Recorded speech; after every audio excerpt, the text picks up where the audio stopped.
I'm smoking gelato right now, you know what I'm talking about? It's Xavier Jordan. $12 blunt. I wanna be the richest nigga in the room. Got it out the mud, ain't had no silver spoon. The realest nigga in the room. Got it out the block, I came a long way from a goon. The richest nigga in the room. The realest nigga in the room. The realest nigga in the room. The richest nigga in the room. My nigga in the room before I knew where I was at. We were catching Nobly, I was on the block chasing stacks. I was in the schoolhouse, had that scrap in my backpack. Teacher get on the nigga ass, fuck it, I'm skipping class. Ayy, back to the block, I'm back to the hood, it's back to that bacon, nigga. Back to the bacon. Now I ain't playing, I ride with the K, and it's all safety, nigga. The richest nigga in the room without a bank account. The realest nigga when I move, everybody right.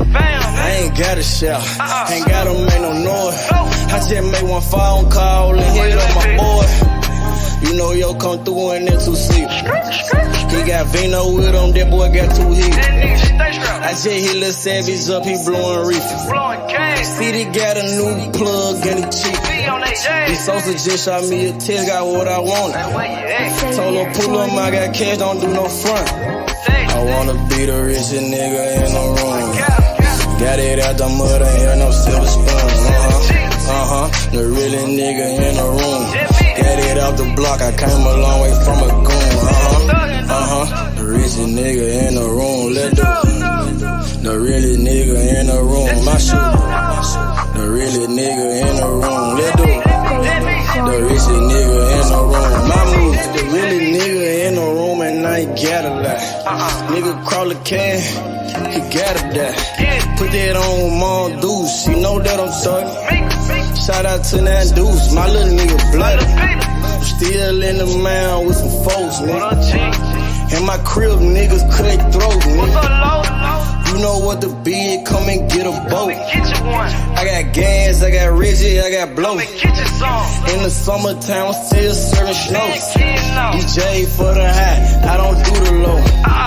Can with the move if it make a profit. That boy coming brown, so we call it block. State props, ABM, but the team's the rock. I'm like Shaq to the youngins, I still get the blocks. All these bitches jockey, whole team fly like choppers. And we came with choppers, keep big legs just like whoppers. I wanna be the richest nigga in the room. Got it out the mud, ain't had no silver spoon. The realest nigga in the room. Got it out the block, I came a long way from a goon. The richest nigga in the room. The realest nigga in the room. My shoe. The realest nigga in the room. The richest nigga in the room. My move.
Still trying run up a Bentley truck.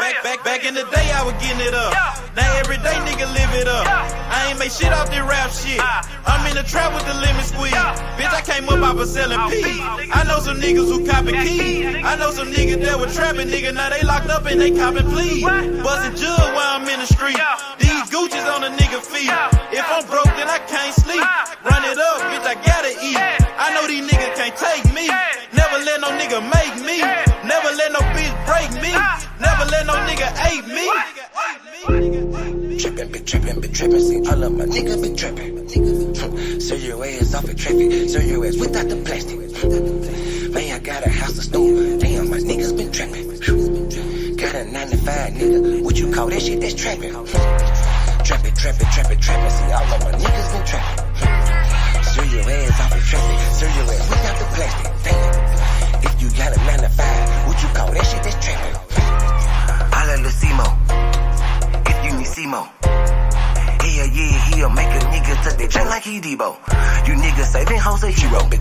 We just take money like Cheeto. Take a couple shots, you niggas can't block. I just call that shit a fit though. Damn, I just kill a beat every damn time. Murder this shit, man, this shit is a crime. Snow this boy up, man, they call it a line. COE, man, you know, mouth in my pride. Man, this beat, man, this shit murder. True to the game, you see murder. Jump up over the game like a herder. Push heels off in your back like a turtle. This shit is murder, we straight back to kill it. Hell yeah, every nigga that I'm grilling. Everybody that I'm with that I'm grilling. Every nigga get their cheese and they willing. You can catch me at the BP.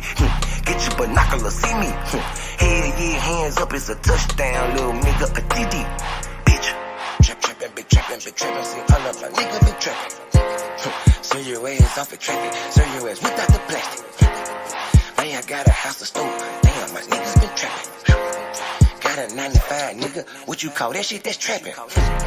Trappin', see all of my niggas been trappin'. Serve your ass off at traffic, serve your ass without the plastic. Damn, if you got a 9 to 5, what you call that shit, that's trappin'. Nigga about to body off the beat, this shit need a casket. Damn.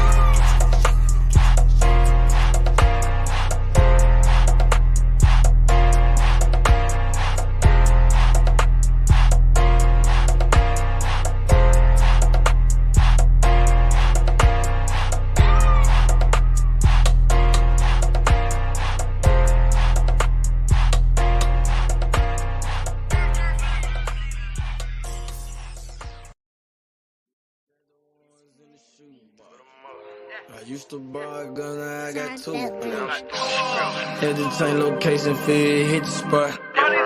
Got me a new plug and it still get drunk. Get the gas from the best crop. Bitch got the biggest ass and the best top. Drop 10 on the drop top. Did 110 when I left the lot. I want that drip in that marinara, and 50 on me like a Zebo. Try to put it so good, but don't want no fuck it, don't come with the Dito. Got rid of my old plug, hopped on the plane, we got me another one. Night about full of ones, overflooded, gotta go get me another one. Relocate the spot, the night getting hot, and I know them bitches coming in. About the dividends in the Benjamin, nigga might have to go kill a friend. Panamera on the Roy Royce, drop top on the Wraith. 150K, I need a higher place, I had to pay at the safe. I used to buy a gun, now I got 2 Glocks. Trapped at mama house, now I got 2 spots. All this ice on, I need a flu shot. But don't reach, cause they probably get your crew shot. Yeah. I used to stash the ones in the shoebox. I used to buy a gun, now I got 2 Glocks. Had to change location, feel hit the spot. Got me a new plug and it still get drunk. Get the gas from the best crops. Bitch got the biggest ass and the best top. Drop 10 on the drop top. Did 110 when I left the lot. I dropped 10 on that roller watch. Then I blew 10 when I left the spot. I made 10 at another spot.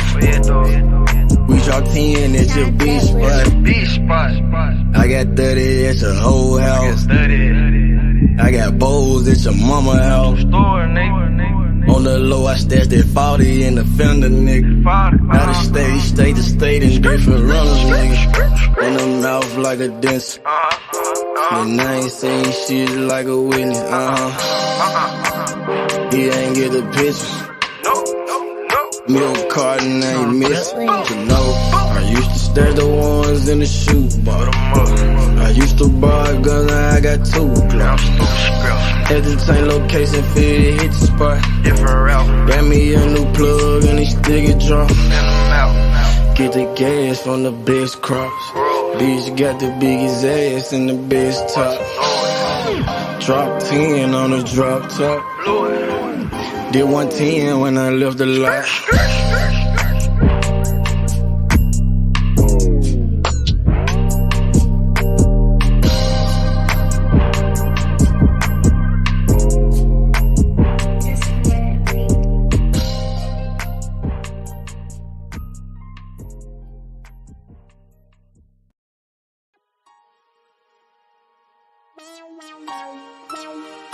Side 92nd Street, nigga.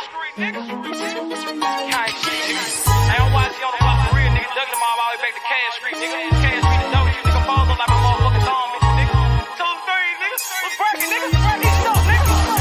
Hey, I started off rapping passenger. Call the ambulance, every single beat a massacre. Yeah, my bitch be running, had to make that dick adapt to her. All my homies feel like pictures, they trying to capture her. Load that glizzy like a workaholic, get busy. Yeah, I got shot like Shaquille O'Neal, he missing.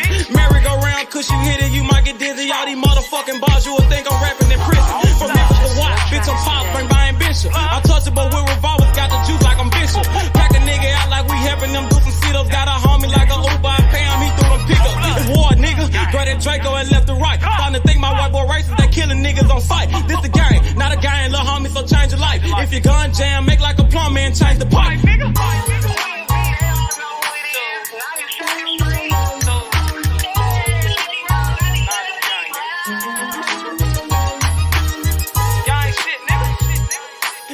I love it. Gang shit, man.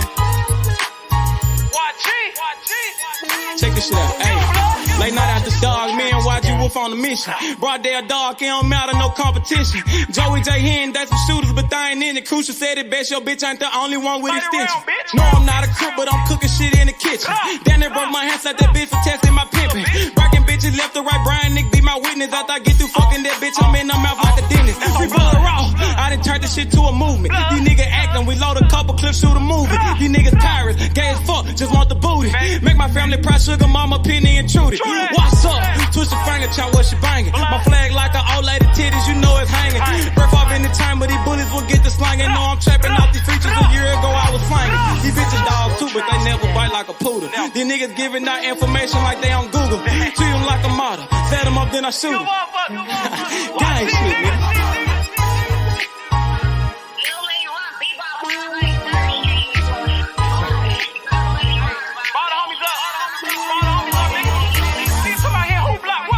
G200. Hey man, YGK, man. Don't bring your ass to Memphis, nigga. Gang. Nigga don't watch it and watch. You don't think I'm all over this motherfucker on blood. Damn fools, nigga. Y'all talking that stupid ass shit, nigga. Pull up on my motherfucking block, nigga. Unloading them 30 rounds, bitch. Like my nigga Cruiser said, man. Your bitch ain't the only one with extensions, nigga. Nigga, I got pulled all the way in Cali, nigga. Next about me, nigga. Straight tools, nigga. Come on, man. Y'all know what's going on. Nigga, I done been out there on the motherfucking blocks, nigga. Nigga, I done took shots for this shit. Nigga, I ain't had to go to the doctor for this shit, nigga. Stay in your line, little nigga. Gang bang shit ain't what y'all want, nigga. Tools. What's up, nigga? Fuck. Purchase your tracks today.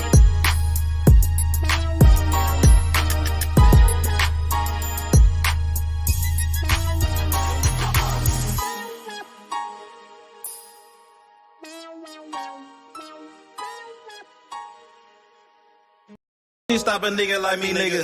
You never be fly as me, nigga. I used to butt down a P, nigga.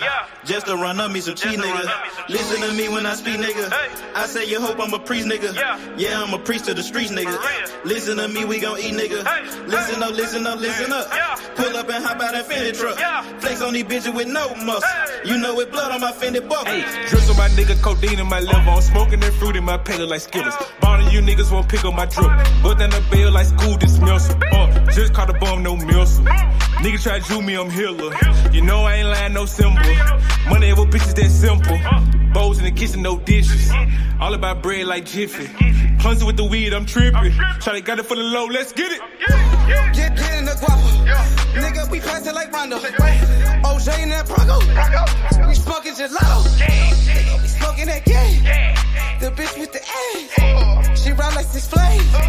We counting the cash. Nigga, I fuck him, you love him. My nigga, I'm a hustler. Get cake like a muffin. Hot in the oven. Ace money got brains. Nigga, we popping them tabs. Nigga, pull up in that chain. She in love with the swag. Thank God for the blessing. Blue sheets, salad dressing. Jugging finessing. Fucked her in second. Don't shit stop a nigga like me, nigga. You never be fly as me, nigga. I used to butt down a P, nigga. Just to run up me some cheese, nigga. Listen to me when I speak, nigga. I say you hope I'm a priest, nigga. Yeah, I'm a priest to the streets, nigga. Listen to me, we gon' eat, nigga. Listen up, listen up, listen up. Pull up and hop out that Fendi truck. Flex on these bitches with no muscle. You know it blood on my Fendi buckle. Let's get it, let's get it, let's get it. Hey, I look like I'm worth about $1 million. I'm loaded my sweat through the ceiling. I got this shit off a drug dealer. Rats all on me like I came out the bank. We turned up, he just broke out of paint. Told my engineer don't turn me down. Toss it to blue, told him break it down. Back to back rolling up out of pound. Got some little gangs to come out the mouth. Shoot around me when I'm out of town. Soon as I hit him, it got around. Fuck all these niggas who doubted us. Bitch, I went 4 years without a fuck. I do not give a fuck, no nigga killing us. I know you broke, you ain't feeling us. My life expensive, I live it up. These niggas wishing I give it up. Still the same shit, I can't switch it up. These niggas bitches, they switching up. Gucci the lure, I switch it up. Rags, packs, switch it up. Run it up, run it up. Your life ain't worth shit but $100. 4-0 don't pull up without it. No limit, we bout it. Strong, got it, clouded. Nigga, come through in the out it. Don't shit stop a nigga like me, nigga. You never be fly as me, nigga. I used to butt down a P, nigga. Just to run up me some cheese, nigga. Listen to me when I speak, nigga. I say you hope I'm a priest, nigga. Yeah, I'm a priest to the streets, nigga. Listen to me, we gon' eat, nigga. Listen up, listen up, listen up. Pull up and hop out that Fendi truck. Flex on these bitches with no muscle. You know it blood on my Fendi buckle. Let's get it, let's get it, let's get it. I look like I'm worth about $1 million. I'm loaded my sweat through the ceiling. I got this shit off a drug dealer.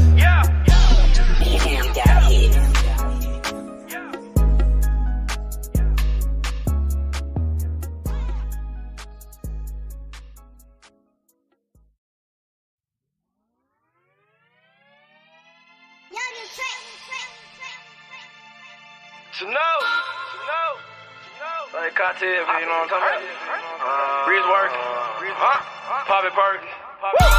I'm whipping the work. Whipping the work. I'm popping the perk. Whipping the work. Sipping the perk. Nigga, whipping the work. I'm whipping the work. Popping the perky. Whipping it work. Whipping it working. Whipping it work. Whipping it work. Whipping it working. Whipping it working. Whipping it work. Popping the perky. Change all I can, I behave. I whip the work like a slave. Bitch got my big man like a fade. Call up base money, get paid. We still want 200 for J's. All these ain't come out the store. And I just pop me a perk. I'm about to flex on the hoe. We put gelato on boats. We put gelato on planes. We put gelato in cars. We smoke this shit to the brain. I pop a perk, then I elevate. Get a new bitch on the elevate. We hit the road, dropping hella states. She drop it out, give me hella cake. Ace money the shit. Working that wrist. Ballin' like Swiss. Diamonds wet like a fish. Pull up with them sticks. Come fuck with the clique. We fucked on your bitch. She sucking the dick. I'm whipping the work. Whipping the work. I'm popping the perk. Whipping the work. Sipping the perk. Whipping the work. I'm whipping the work. Popping the perky. Whipping it work. Whipping it working. Whipping it work. Whipping it work. Whipping it working. Whipping it working. Whipping it work. Popping the perk. The money and power. I'm serving the powder. I'm smoking that sour. She sucked for an hour. My nigga got Zans. Ace money got bands. She popping them Zans. She fucking for cash. Whipping it whipping it working. I'm popping it perky. Nigga the purple. I'm fucking with Bono. Smoking gelato. Call me a chavo. Rap like the lotto. I'm whipping the work. Whipping the work. I'm popping the perk. Whipping the work. Sipping the perk. Whipping the work. I'm whipping the work. Popping the perk. Whipping the work. Whipping the work. Whipping it work. Whipping it work. Whipping it working. Whipping it working. Whipping it work. Popping the perk. Yeah.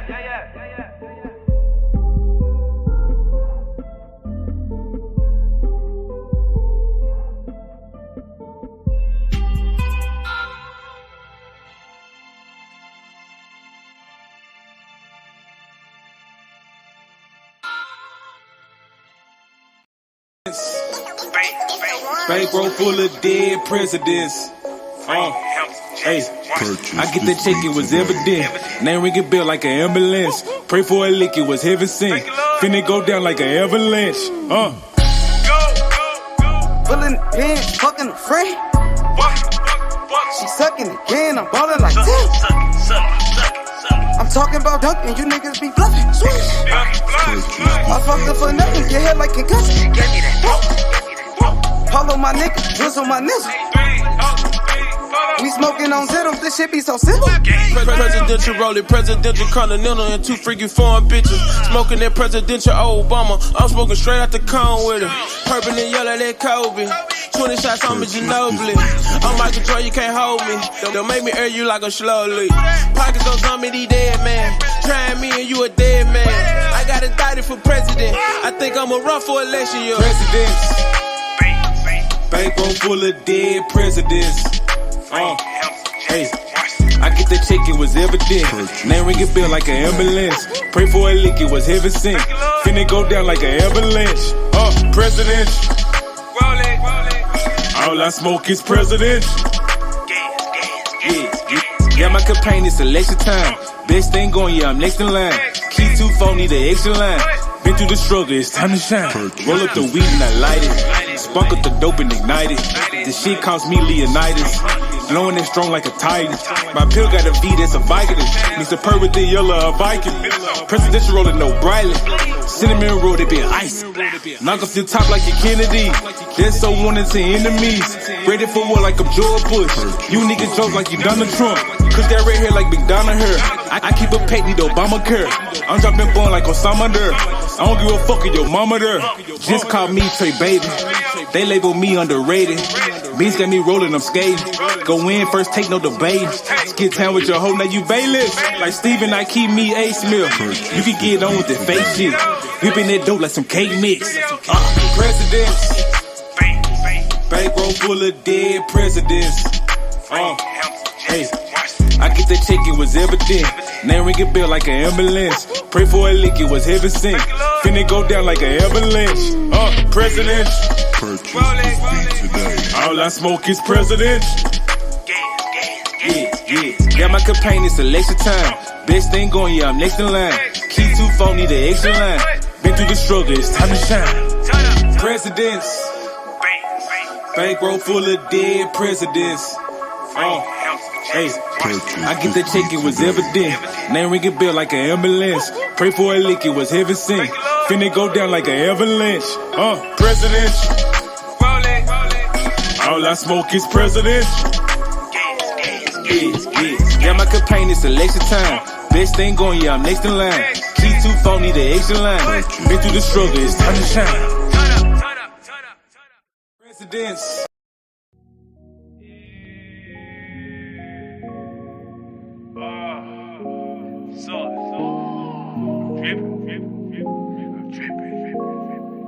We got a problem. Too much salt might bust the glass. Too much salt might bust the glass. Too much salt might bust the glass. Too much salt might bust the glass. Dripping that sauce when I walk through. Look like a boss when I walk through. Dripping that sauce when I walk through. Look like a boss when I walk through. Dripping that sauce when I walk through. Look like a boss when I walk through. Dripping that sauce when I walk through. look like a boat. Swagged up every day, all about cream like a birthday cake. Copy my salt, that's tomato paste. You niggas garbage, take out the waste. I turn my bitch up like anime. I spit that pussy like Tina. She got the big head like Gina. Diamond look like Aquafina. Going fed, this is a subpoena. I'm blowing loud like arenas. 1 million, no Christina. I be killing shit like Melina. Got too much salt at the Chico. I keep that iron and Devo. I go to war with Debo. I ain't scared none of you niggas. I receive package from Migos. No, I ain't lying like a Leo. I'm riding to death like I'm Cleo. 32 shot out the Regal. Bitch know I'm dope like a kilo. I'm all about shit like casino. I can do a song with them C notes. Too much salt, this should be illegal. Too much salt might bust the glass. Too much salt might bust the glass. Too much salt might bust the glass. Too much salt might bust the glass. Dripping that sauce when I walk through. Look like a boss when I walk through. Dripping that sauce when I walk through. Look like a boss when I walk through. Dripping that sauce when I walk through. Look like a boss when I walk through. Dripping that sauce when I walk through. Look like a boss when I walk through. Bust the glass open, yeah, I need an apron on. I see your bitch scoping, she say this her favorite song. Mailman, call Malone, post it up, Marcus Song, Kill O'Neal, I got these, make it move, lunch and walk.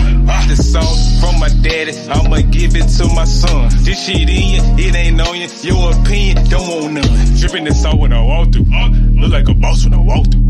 Drought time prices, I'm awful. I'll probably just make me an offer. Just make me an offer, nigga, yeah. I'm sauce. Ain't no fly. No, I'm fly, you know I'm what the fuck a nigga mean? Hey, Shmoney. Too much salt might bust the glass. Too much salt might bust the glass. Too much salt might bust the glass. Too much salt might bust the glass. Dripping that sauce when I walk through. Look like a boss when I walk through. Dripping that sauce when I walk through. Look like a boss when I walk through. Dripping that sauce when I walk through.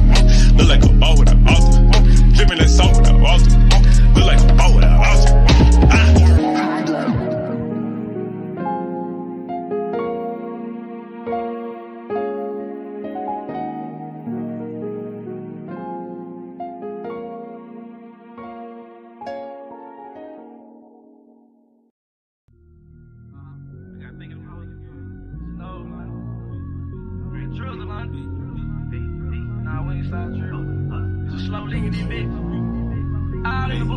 I go hard, hustle on the boulevard. Watching out for narcs in the water like a shark. My bitch head on point, I think she's some kinder bar. Keep that Maggie on me, smoke blue hairs like I'm Marge. They treat me like a star, get so high, bitch, I'm on Mars. Breaking down the swisher, got gelato in my car. Got rank in my hood, they salute me like I'm Sarge. Nigga for that cheese, tossing bullets like Favre.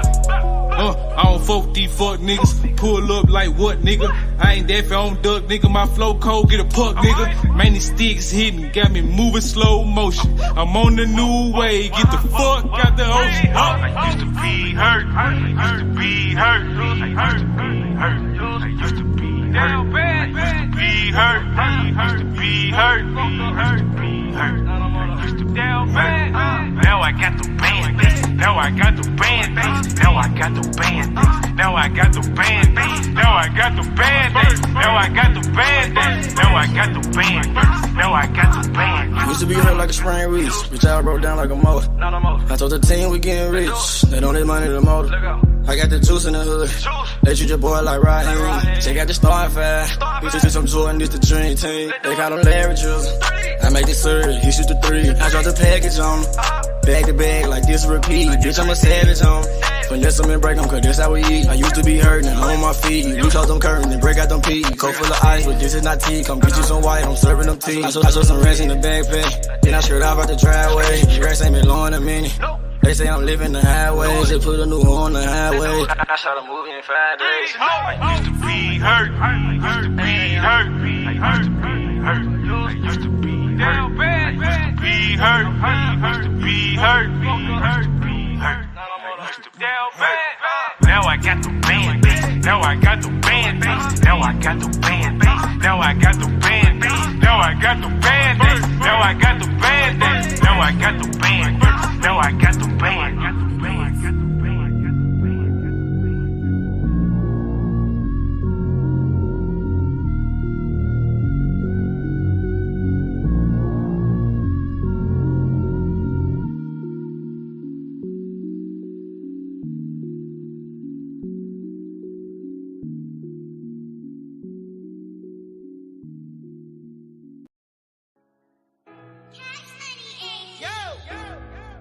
Shit. Good thing come to those who wait. Without shit, running non-stop. Ran out of pace. Like the pals, for the shit. Ran up out of pace. Bust the tide, and ran up out of pace. Few steps ahead, fuck all that send back weight. Seems so good that you can almost taste it. Ain't no fairy tale, life is just a dream that I'm chasing. Hey, I done ran up out of pace. Few steps ahead, fuck all that send back weight. Seems so good that you can almost taste it. Ain't no fairy tale, life is just a dream that I'm chasing. Hey. Steady sippin' her. Nigga, we smell like perfume. Wait, then I murk you. They said patience a virtue. Nigga, jugging finesse. Thank God for the blessings. Fuck your bitch in like seconds. Nigga, we sellin' our records. Remember that day they used to frown. Now I turn head when I hit the scene. Everybody turn around. Used to live in the past, but I'm chasing my dream. Like my dream king. If you really know what I mean. I done ran out of patience. Niggas waiting on my downfall, but I'm about to let you down, dog. Now stay on the ground like a groundhog. On some motherfucking ocean might drown, y'all. Even when the muff ain't go down, y'all. Don't get treated by the heat when we iron, y'all. Bust the tide, then ran up out of pace. Few steps ahead, fuck all that send back waiting. Seems so good that you can almost taste it. Ain't no fairy tale, life is just a dream that I'm chasing. Hey, I done ran up out of pace.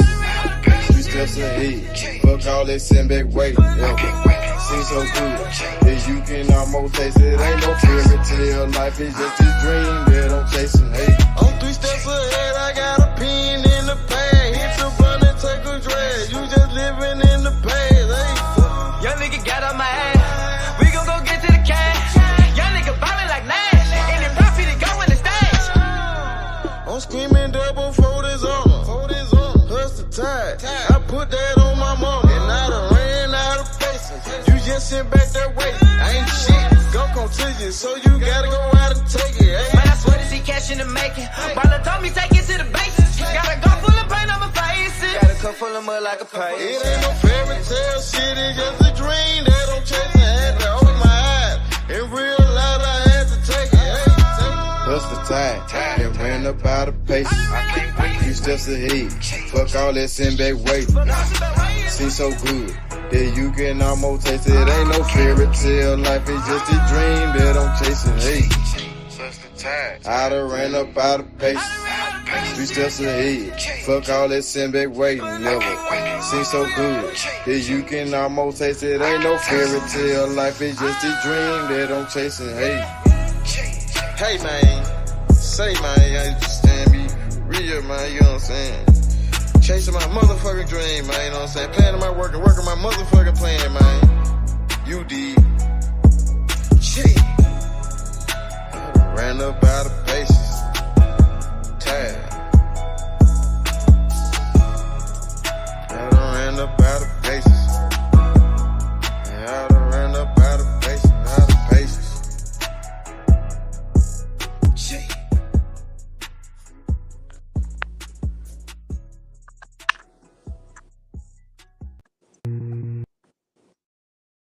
Yo, what's up with it, JFL? My boy Antonio. What's up with y'all? What's good? Hey, it's money. JFL. What's up with it, Tony? Yo, Antonio, what's up? What's up, bro? What's good, bro? How you feeling? Yeah, I'm excited. I saw the fight. Honestly, I thought Virgil was gonna knock him out sooner, but I'm happy he did. And I can't believe people were saying that he should, like, I can't believe I heard people last night saying that this kid was trash and stuff like that. Who, Virgil? McKinson? No, Virgil. Oh yeah, man. People, what's up with these boxing fans, bro? Like Virgil Ortiz, I felt like he did what he had to do. He got the victory. He stopped McKinson, an undefeated fighter, in 8 rounds. Why is he getting all of this hate, bro? Why, bro? I don't understand, bro. He just came off the You illness. know what it is, people?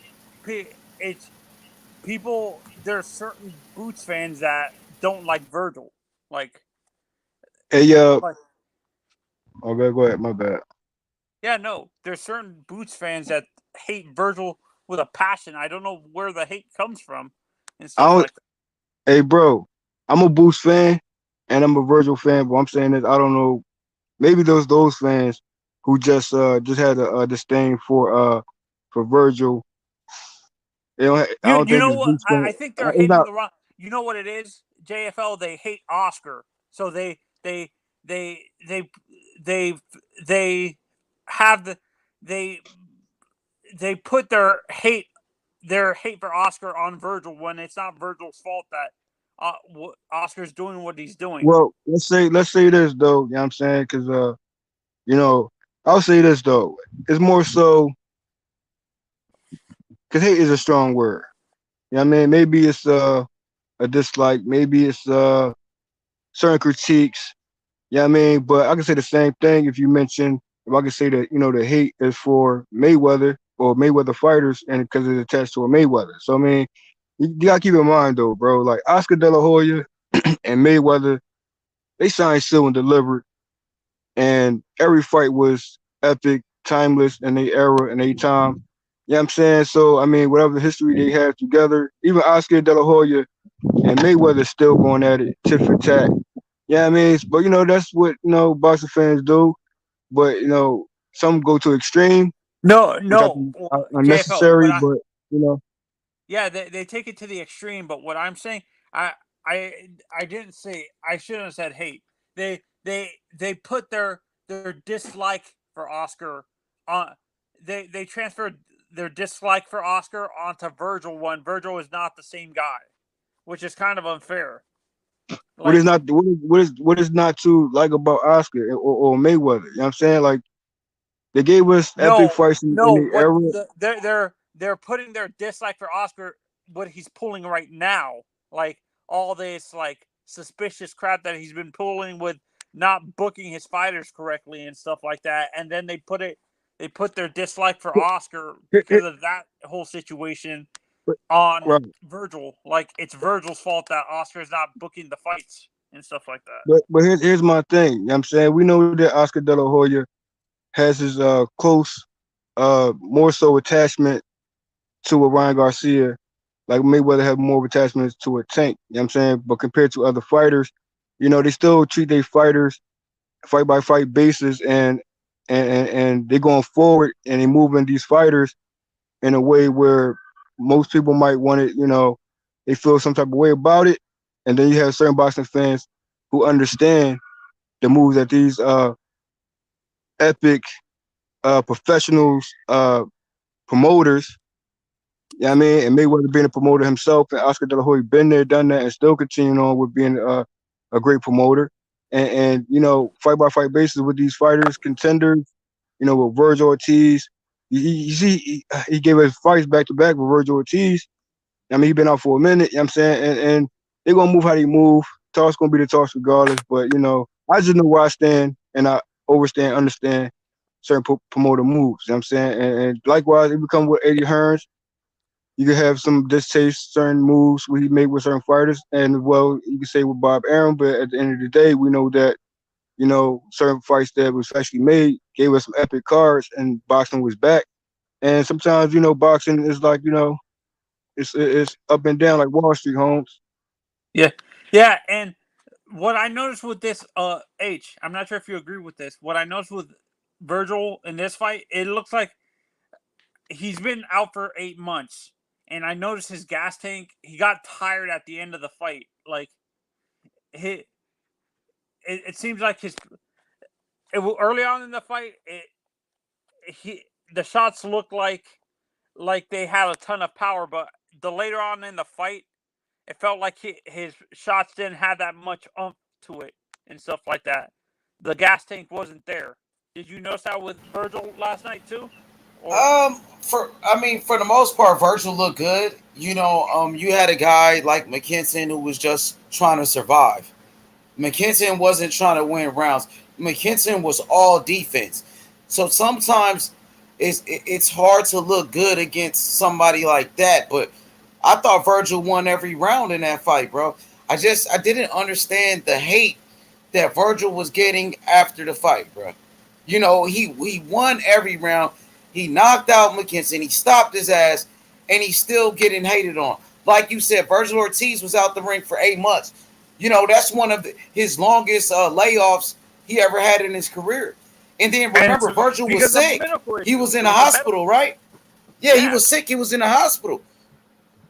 So let's not let people are attacking him because of something he could control, which is unfair, which is totally unfair to what they expect. Virgil is not the type of fighter that what it is. Some of these people hate Virgil don't like Virgil because he's not a one-punch knockout artist like a Tank or something like that. But he has 20 knockouts in 20 fights, 100% knockout percentage. He's one of the biggest punchers in the sport. So if you like knockouts, you should like Virgil Ortiz. Yeah, no, but what they don't like about it is mainly a TKO. It's not a knockout. It's a TKO where he's wearing down the fighter and stuff like that. But that's what I don't. They look at a guy like Tank who knocks out people right away. Normally, Tank is like a one-punch knockout guy, or like a Deontay. But so is Virgil. He knocked out Mauricio Herrera with one punch, and Mauricio Herrera never been stopped before. So Virgil is a big puncher. Go ahead, JFL. Yeah, wasn't that under 3 rounds when it came to Virgil and Mauricio? And Mauricio Herrera never was knocked out before, and he gave Danny Garcia a tough ass fight. But Danny Garcia beat him, but Danny wasn't able to knock him out like Virgil did. But the thing is, Tony, Virgil Ortiz is only 24 years old, bro. He's still a young fighter. He's still learning. He's still getting better and better. Right. I don't like when these boxing fans they try to push narratives and try to discredit the young fighters like Virgil Ortiz. You know what I mean? Yeah, no, I don't think it's fair. Fan. I hate it. I'm a Virgil fan. I hate when I hear these guys these fans What are they saying? Tell me what they're saying. What have the people been saying? Stream. No, I was watching your stream last night, and one of the guys on your live chat after the fight, he was on live, and he was saying Virgil's trash. He's overrated. He's an overhyped fighter. He doesn't deserve the hype he's getting and stuff like that. And I'm like, where are you getting this? Where are you getting this information from? And stuff like that. Here's my thing when it comes to talks like that. I'm saying, for me, okay, listen, people got their talking points, and people gonna feel how they feel about certain fighters. Certain people also, they might come around. You know what I'm saying? They might need to get a full understanding when it comes to certain fighters. Maybe they didn't catch on by being a day one. They might be, catch on a year later, and maybe a certain fight that may win them over. You know what I'm saying? Boxing fans, we know we go so hard. We're very fickle. We're very fickle. Yeah, I mean, we it's tedious. I'm saying sometimes we be upset with the sport, and sometimes we love the sport. It's like a unconditional situation with the sport. But my thing is, we know the fighters themselves. And certain talking points like that, I'm saying, well, if you want to say that about one fighter, when you apply that to all the fighters, but some fans admit they're not a fan. I'm not talking about anyone directly. I'm just saying in general, they're not fans of no fighters. I don't get that either because, if you're not a fan of no fighters and you're a fan of the sport, how you going to be a fan of the sport if you're not a fan of the fighters? Like, it's for me, I know my lane, and I know, I talk highly respectful and considering they position in a lane, and I give all fighters utmost respect across the board, but also I critique fighters as well. You know what I mean? But I don't do it in no malicious way. You know what I mean? I just state the facts and keep it You're moving. fair. You know You're what I mean? fair. You're fair. But you gotta be more That- fair than anything, and also make your critiques make sense. But some people just feel how they feel, regardless when it comes to a fighter. You know what I'm saying? People still feel how they feel about Adrian Broner. I'm like, damn, you still. I mean, he is trying to make a comeback, and you still got some diehard fans out there who understand Adrian Broner situation as well. You know what I'm saying? And you know, upcoming fighters that's contenders, prospects, they prospects contenders. Like, you know what I mean? They earn their way to give us the best fights, and they taking on the fights to challenge themselves. You know what I mean? But at the same time, you know, I'll stick to, you know, call out, sign still deliver situations. You know what I mean? I could take on some other levels. There's levels to this shit. You know what I'm saying? But Yeah. you can't just overly What do bash you or guys think exaggerate Virgil situations. What do you guys think Virgil needs to improve after this fight? H and JFL, like in terms of the weaknesses you guys saw for defense. For me, it's still the defense of Virgil Ortiz. He left himself open a couple of times. McKinson just didn't have any power, you know, so he just got to be careful in case they put him in a ring with a big power puncher and he gets hits with those same shots. We seen in his previous fight with Mean Machine, where Mean Machine was able to hurt Virgil. The fight before that, Maurice Hooker was able to land big power shots on Virgil Ortiz. And just like C. Wood said, defense for Virgil Ortiz. He must work on his defense, bro. H Money and Tony, you know what I'm saying? Just to, you know, not to harp amp the situation how other boxers feel. You know, I mean, speak for yourself as I normally I would do.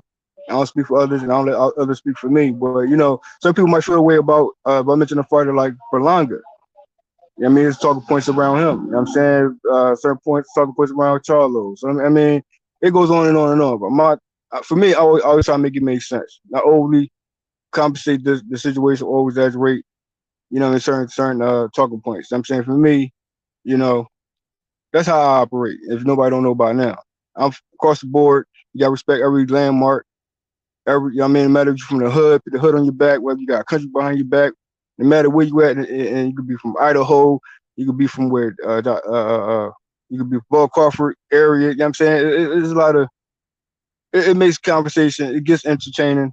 But for me, I try not to go too left with it because I know how I operate fairly. That's just me, though. I don't speak for myself. Yo, Nick, you there, Nick? What it do? Yo, what's up with it? What's good? I don't agree with y'all, man. I don't agree with Virgil Ortiz with the hype on Virgil. He can't move his feet. He's a power puncher. He hasn't showed me anything. He hasn't fought anybody. Yeah, he's overhyped. He's all hype. You think Virgil Ortiz is overhyped? Yeah, hell yeah, he's overhyped. Okay, so he ain't shit. Other than Virgil Ortiz, who else you think is overhyped? Give me like another name. Is Ryan? Or I can ask you. Is Ryan Garcia overhyped? In the welterweight division? Matter of fact, let me just say a name. Is Ryan Garcia how overhyped? could you say Virgil Ortiz ain't shit, bro? Virgil Ortiz is a good ass fighter, bro. He's still a good fighter. He's still undefeated, 20 wins, 20 knockouts. How you gonna say he ain't shit, bro? And he's a solid fighter. He can fight. He can punch. He's a power puncher. He can't box. I want to ask you, bro. He can't box. He got no head movement. He can't move his feet. He's stuck in the ground. Last night it took him 9 rounds to knock this motherfucker. Actually, it was 8 rounds. It was 8 rounds. Man, listen. And McKinson was a fighter that never been stopped before. And Virgil Ortiz can box. He got a good jab, bro. He got a very good jab. You guys said McKinson was a bum. I still feel like he was a bum. I still think he was a bum, though. I heard yesterday everybody I don't think he was good. I don't think McKinson is any good. But Virgil Ortiz is still a good fighter. You can't come over here and say Virgil is not good. You said Virgil is not good. Virgil ain't shit. So it sounds like you saying Virgil is a bum. Well, who did he beat? For you guys to crown him the next great something. Hold on, bro. Boots stopped the dude in the second round. He jabbed the dude for the first round. He didn't even throw a right hand. Second round, he came out, stopped Clayton. Clayton, who has good pedigree, Olympic pedigree. Can I ask you something, bro? Can I ask you something? So I'll be on the same page with you, bro. Because listen, I understand where you're coming from. You know know what I mean? When you say that, you know what I mean, 'cause there's certain boxing fans that feel as though you might feel as though Virgil Ortiz needs to improve in a lot of areas, which okay, that's granted. You know what I'm saying? But what fighter or what matchup you feel as though, or do it even matter about the matchup was more so about skill set that he needs to really go back to the drawing board and work on. That's every fighter fight by fight basis that's actually working on their skill set and remind themselves of skill set too. So it's more so skill set for you, like, because that's for me too. Skill set always first and foremost is what it is, what you learn from previous fights, what you can bring to the next fight. Even run back fights, I feel as though could make things more clear in certain victories over certain opponents. You know what I'm saying? So, but Virgil Ortiz, you can't just single him out because for me as a Boots fan, and you complimenting Boots, but you still got those fans out there who will overly critique Boots. Like they early on with over critique Devin Haney when they didn't understand Devin Haney's skill set. Yeah, you know, I mean, it was more so hyping up Devin Haney dropping his arms and thinking that's a flaw, which it wasn't. Because if you understand Haney's style, you know that was never a flaw. Of you know course, what I mean? but so see, what here's is the thing. what Here's is the about thing. Virgil? Here's the thing we got to understand as boxing enthusiasts and boxing fans is we cannot hype up a guy who's just a power puncher. Who's your hype list? A guy Can I like get your hype Haney list? had an all-around game. He can box you. He can slug it out. He can do whatever. He's got a plethora in his toolbox that he can pull Well, here out. you go. But here Okay. you go. So now With here's that the being problem. said, Hold on. with Let that me finish. wait, I'll wait. let you. With Hold that on. Let me being finish. said, though, Let me all right, finish. good. I do Just real point for quick. point just to let you know. No, I ain't Real mean to cut quick. off or nothing like that. I do point for point. It's So go good, ahead. man. Real quick. The Respect. problem is we overhype and we put all our energy into guys that are one-dimensional power punchers. That's all I'm trying to say. You're right. He needs to work on a lot more things.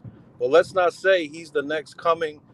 He's one of the top guys in the welterweight division because he's undefeated and he fought.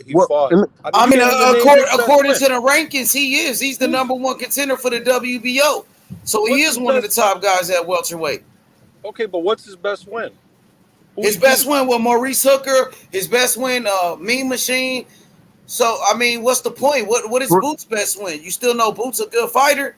He what beat the fuck Clayton. is Boots' best win? He beat Who the fuck is Clayton? Clayton ain't shit. Castillo Clayton?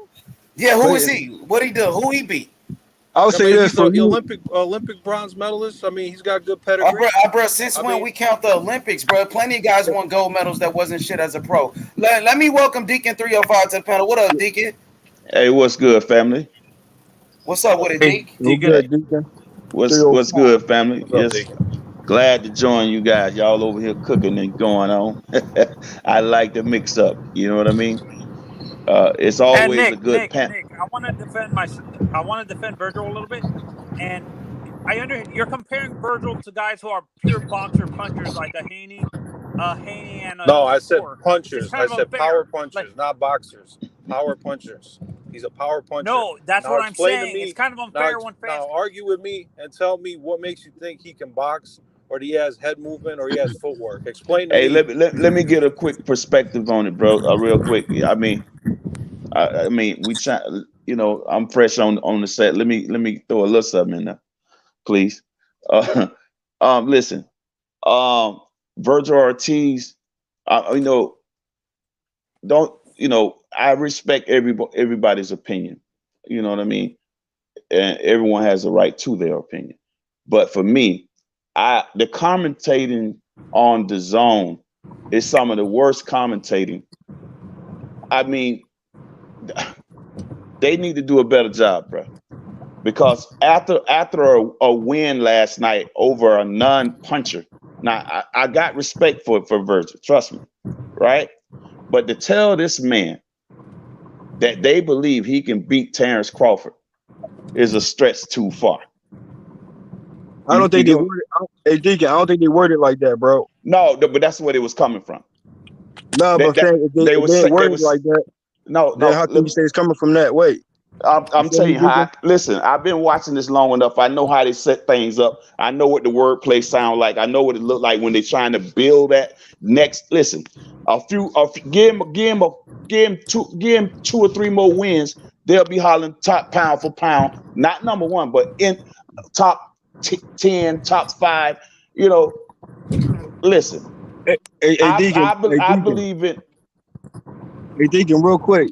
Now, real quick though, bro. You know what I'm saying? Now, commentators gonna be commentators, right? And we understand we be our Yeah, own but I was commentators. finna get to the fighter though. I was going to get to the fighter, but go ahead. Go ahead, Deacon. Let Deacon finish. Go ahead, Deacon. Yeah, I'm trying to just clarify certain things. But yeah, go ahead. With Virgil, man, he's a damn good fighter. He's a dependable fighter. He's a predictable fighter. He's flat-footed. He's slow. He's got power. He's a stalker. Now, when you in there with a guy that know how to box and constantly shifting and making you reset all night long and hitting you with power shots, I don't see him standing there with a Spence, with a Crawford, you know. But those guys that's under that, I think he would be a world beater. You know what I'm saying? Under Crawford, and I believe I'm gonna stretch it a little out there. By Keith Thurman not being able to take body shots, I believe he'll be a problem for somebody like Keith Thurman, because this boy got some hellacious body shots. Hey, Deacon. Yes, sir. Yeah, you said what you said, then you branch off from there. Well, can I elaborate on what you said prior? I was just trying to break down his style. That's what I was trying. You know what I'm saying? And, yeah, I hear you. His style for me is not going. I'm not going to say he can't compete with Crawford or Spence. I'm just saying he won't beat them guys. Well. That's here you go. Right. That's opinion based, right, or fact based. Right. That's your outlook on those fighters, and also you got to keep in mind though, they improving in their style, right? And also you might have to reconsider certain things and by certain fighters. You know what I mean? So here's my thing. Although, you know, we say commentators, like for me, you know, I take that with a grain of salt, and I say, you know, I feel they might be off a little bit, or they might be on point a little bit, but it's still commentating at the end of the day. Now, here's the thing. Now, flat-foot fighters, well, you know, they always get a bad rep. You know what I'm saying? But here's the thing. If I mention Virgil Ortiz, if I mention Stanionis, right? If I mention fighters like that, commentators have, you know, it's their job to commentate what they see. You know what I mean? As a boxing fan, we know what we see. Right. You know what I mean? And we might agree to disagree. And we might see the potential of certain fighters and also confirming what we already know. And sometimes you gotta, you know, when they say, okay, he can take on Crawford, I'm saying, you know, should a fight impress you enough to say, okay, he can compete with a Crawford? Not saying who wins or who loses, but you gotta keep in mind though, they had to fought a common opponent. So you gotta take that in consideration too. You know what I mean? So you can have Crawford winning and defeating a Virgil. That's okay, but is that really a fact or just opinion based? You know what I'm saying? Now we know Mean Machine and Virgil, bro, that fight was more exchanges galore in the sense of, you know, Mean Machine fell back at a certain time of the fight and not been more consistent as he did with Crawford. Mean Machine was more successful early on, and then Mean Machine started slowing down. So he started being what he was more successful at. He didn't continue to be more successful because the fighter didn't allow it to go forward. Same thing with Virgil Ortiz. You know what I'm saying? So put Virgil up there against Bud Crawford now, knowing that, you know, Virgil Ortiz took more risk as he normally don't. Well, normally he do. Like Virgil Ortiz is come for a fighter and he bang it out with you if he needs to. You know what I mean? So you gotta understand, if he bang it out with Crawford, there's some toe-to-toe shit. And who took you gotta say Virgil Ortiz's chin. You gotta say Virgil Ortiz had a good ass chin compared to a Bud Crawford. So that put things and that put things in more talks there. Can Crawford handle a punch from Virgil Ortiz? If Virgil Ortiz get more stronger. Put your mic back where it was before. Go ahead, Deacon. No, I was just telling him to put his mic back where it because it sounded like smothered. It was sounding good at first. I mean, you see my point? Yeah, I understand where you're coming from. Go ahead, H. I feel like Virgil is a good fighter. Virgil got a lot of potential. He's a young fighter. I don't think he's ready for Terence Bud Crawford. I don't care what the rankings say. Right. He's been the number one contender for a while. The same way Ryan Garcia, another Golden Boy fighter, was the number one contender and a mandatory to fight Devin Haney, and they didn't make the fight. The same way another Golden Boy fighter, Jaime Munguia, was the mandatory to fight Demetrius Andrade, and they never even made that fight. So Virgil Ortiz is a good young fighter, but he is not ready for Terence Bud Crawford. Yeah. That is easy work. That man know his shit, man. Bro, if we That say man Virgil know his Ortiz, shit. Virgil Ortiz is not ready for Crawford, then I'm gonna have to go and say, you know, behind that, Virgil Ortiz is not ready for the Keith. He's not ready for Danny Garcia. He's not ready But for Keith is a different type of fight because Keith been out of the ring for so long, and Keith, like Deacon said, Keith Thurman is weak to the body. He can't take body punches, and Virgil Ortiz is a good body puncher. I can see him possibly beating Keith Thurman, but you never know. Right.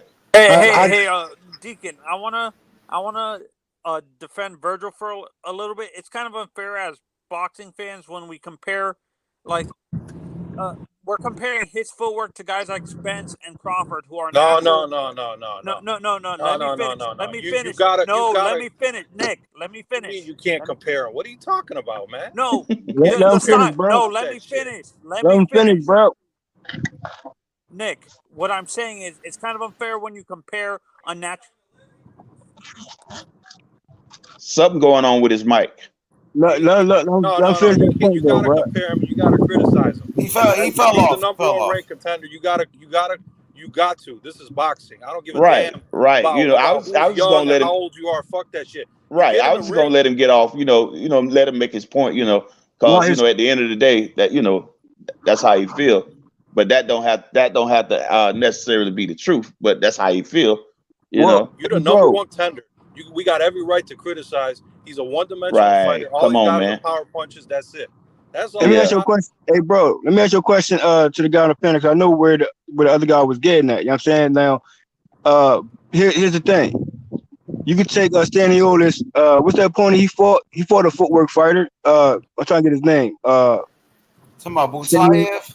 No, not that one. The previous one. Talking about Thomas Delorme. Boots knocked him out in one round. No, not that one. The other one. Jamal James? Bro, talking about Jamal James? No. Well, I don't know who you're talking about then, bro. But let's keep going. Well, yeah, we keep going with it. My thing is, footwork is key. My thing is, like you said, you can't compare. Now you could prefer that Crawford has a switch-hitter style and certain footwork to him. But guess what? You're still undermining those flat-footed fighters out here. I can just tell by, how you talking. And you got to think about flat-footed fighters. They put weight on their punches, bro. They're not playing no games with that, bro. And if they're more consistent, you could be footwork fighter all you want. Guess what? The flat-footed fighters came out with a win, just like Stanionis did. Right. Mm-hmm. This is a flat-foot footwork fighter and got him out of here, bro. Listen, he's very beatable. And I don't see a guy that who couldn't box better than McKinson and has a little bit of power, because McKinson has no power. I mean, he was trying to find it last night. I don't know what he was looking for. No power. And he has no power. So obviously that guy was handpicked for Virgil. Okay, right. There you go. Okay, he was handpicked. They knew who he was, how he can fight. Right. They invest a lot of money. That's their cash cow. I understand with De La Hoya and all that. But listen, you cannot not criticize the guy. I'm not hearing anything about he can't move his head and he can't move his feet. Oh, you guys are saying, well, no, he he's still young and he's still this. Fuck that. He's 25 years old. 25 years old is still young. What is we talking about? Terence Crawford didn't get his first title shot until he was like 26. How old hey, could I finish what I'm saying? Could I finish? Damn, everybody chopping. I'm sorry. Go ahead, Deacon, then Tony. Go ahead, Deacon, then Tony. It's something. The mic. Something wrong with the mics. Okay, you hear me good, right? Hey, can you hear me now? Can we keep it real about Boots and? I'm gonna pause. Hold on, bro. Okay, Positive Network. Positive Network. Then Tony, go ahead, Positive. Yeah, can we get real about Boots and Ortiz, about both of these guys? Look, both of these guys have been a pro for 6 years. Hey, you can't hear a word these guys saying. It's all choppy, bro. Even when you speak. Something going on. I'll come back in, Deacon. I'm gonna drop the link. Come back. Come right back in. I can hear come back in. Can you hear me? The fight I'm referring to, H Money. I hear you, Positive Network. Hey, JFL, let that brother finish real quick. Go ahead, Positive Network. Oh yeah, he been waiting. Go ahead. He been here on the panel like for 10 minutes. Go ahead. Yeah, you gotta keep it real. I try to get the name out. That's all. about Boots and Ortiz. Both of these guys have been pros for 6 years, and neither guy have fought another top 10 fighter yet. Both of these guys. Now, you got to think when Vargas and David Reed turned pro, by their 4th year, both of these guys were champions. They turned pro in 96. The 4th year, both of these guys were champions. Even by the 3rd year, both of these guys were champions. It's been 6 years. Boots or Ortiz, neither guy has beat or even fought a top 10 fighter at 147. This is not acceptable for either guy. They've been pros for almost a decade, 6 years, going on 7 years, and neither guy have fought another top 10 fighter. There's no excuses for that. Okay, Tony, you want to respond? And we go to my brother, Sports 7. Go ahead, Tony. Okay, but Nick, let me finish. Before I dropped off, what I was saying, it's kind of unfair when you're comparing their footworks to each other. They're Haney, Devin Haney, Errol, Bud, and a guy like Shakur are natural boxers who rely on their footwork and stuff like that. So it's kind of unfair when you compare a guy who's a come forward fighter who he has good footwork, but it's not good. It's Shakur and Devin's footwork is at another level. And their style does a come forward fighter's style doesn't rely on a ton of footwork. So that style doesn't really rely on a ton of heavy footwork.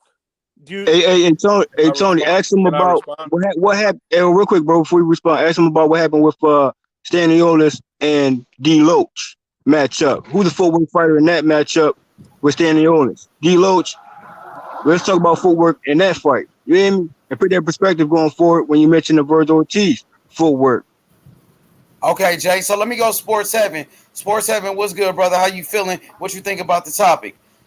Oh yeah, man. I appreciate having me, H Money. I give props to everybody on the chat. I think it was I enjoy Ortiz. That motherfucker's box office. Everybody can critique somebody. And to say he can't beat Terence Crawford or Spence, I mean, put him along with the rest of the boxing world. I mean, that's no surprise. Outside of those two brothers and maybe Boots, now I want to know who beats them, because I agree with you 100% as far as Keith Thurman goes, because Keith Thurman, even though he pulled it out good and he looked good at the end of the fight against Mario was putting pressure on him, and Mario hit him in the body and he didn't like that. So the way he struggled, in my opinion, he struggled against Mario Barrios. I'll be damned if he will go in the ring with Ortiz in last 12 rounds. The way he spit his mouthpiece out when he get hit in the body over and over again. I don't see nobody at 147 other than Spence, Bud, and Boots beating the kid. And I think Boots is a superior fighter, a superior boxer, and I think he got the power to make Ortiz respect him, and he might wash him. But at the end of the day, Boots ain't beat nobody if you want to go there. So at the end of the day, Ortiz is ranked number 1.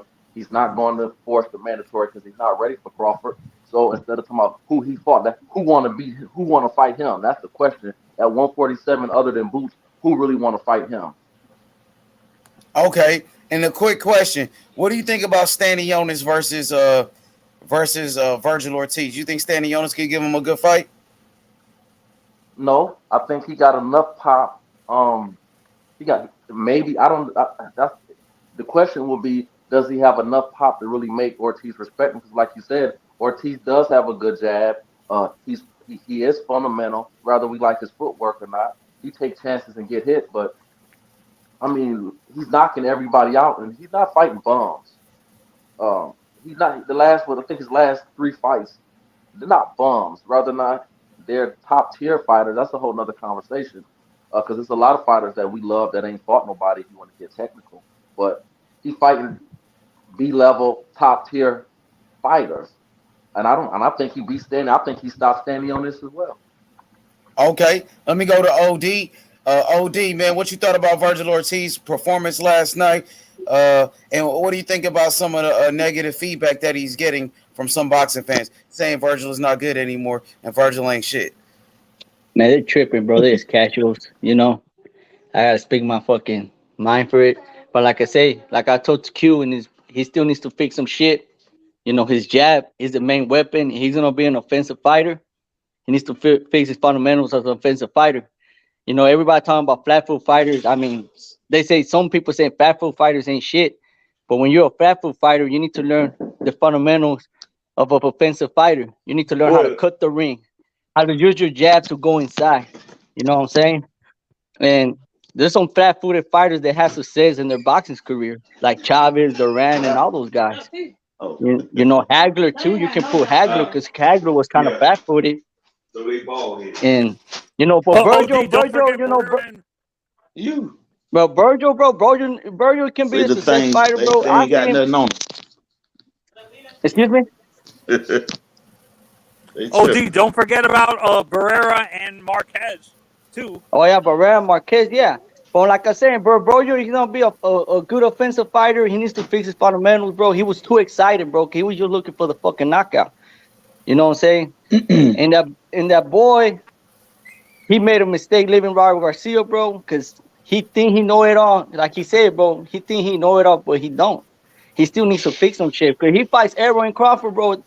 I ain't gonna lie, that boy's gonna have a problem with them guys. Okay, Deke, you know, you want to respond? Go ahead, Deke. Yeah, I stepped off for a second, but talking about I'm not one of the guys that's saying flat-foot fighters are not shit.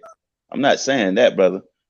No, I'm not saying you, brother. I'm saying like what I'm saying is about or hey, bro. I'm glad you spoke up for the flat foot fighters. You know, flat foot gang right here. And would you consider Jose Ramirez a flat foot fighter, bro? You gonna let me finish, brother? You just gonna just hop in like that? Go after Deacon. Go ahead, Deacon. Then JFL. Go ahead. You got it. I thought he was done on that. It's when I just started talking, brother. Listen.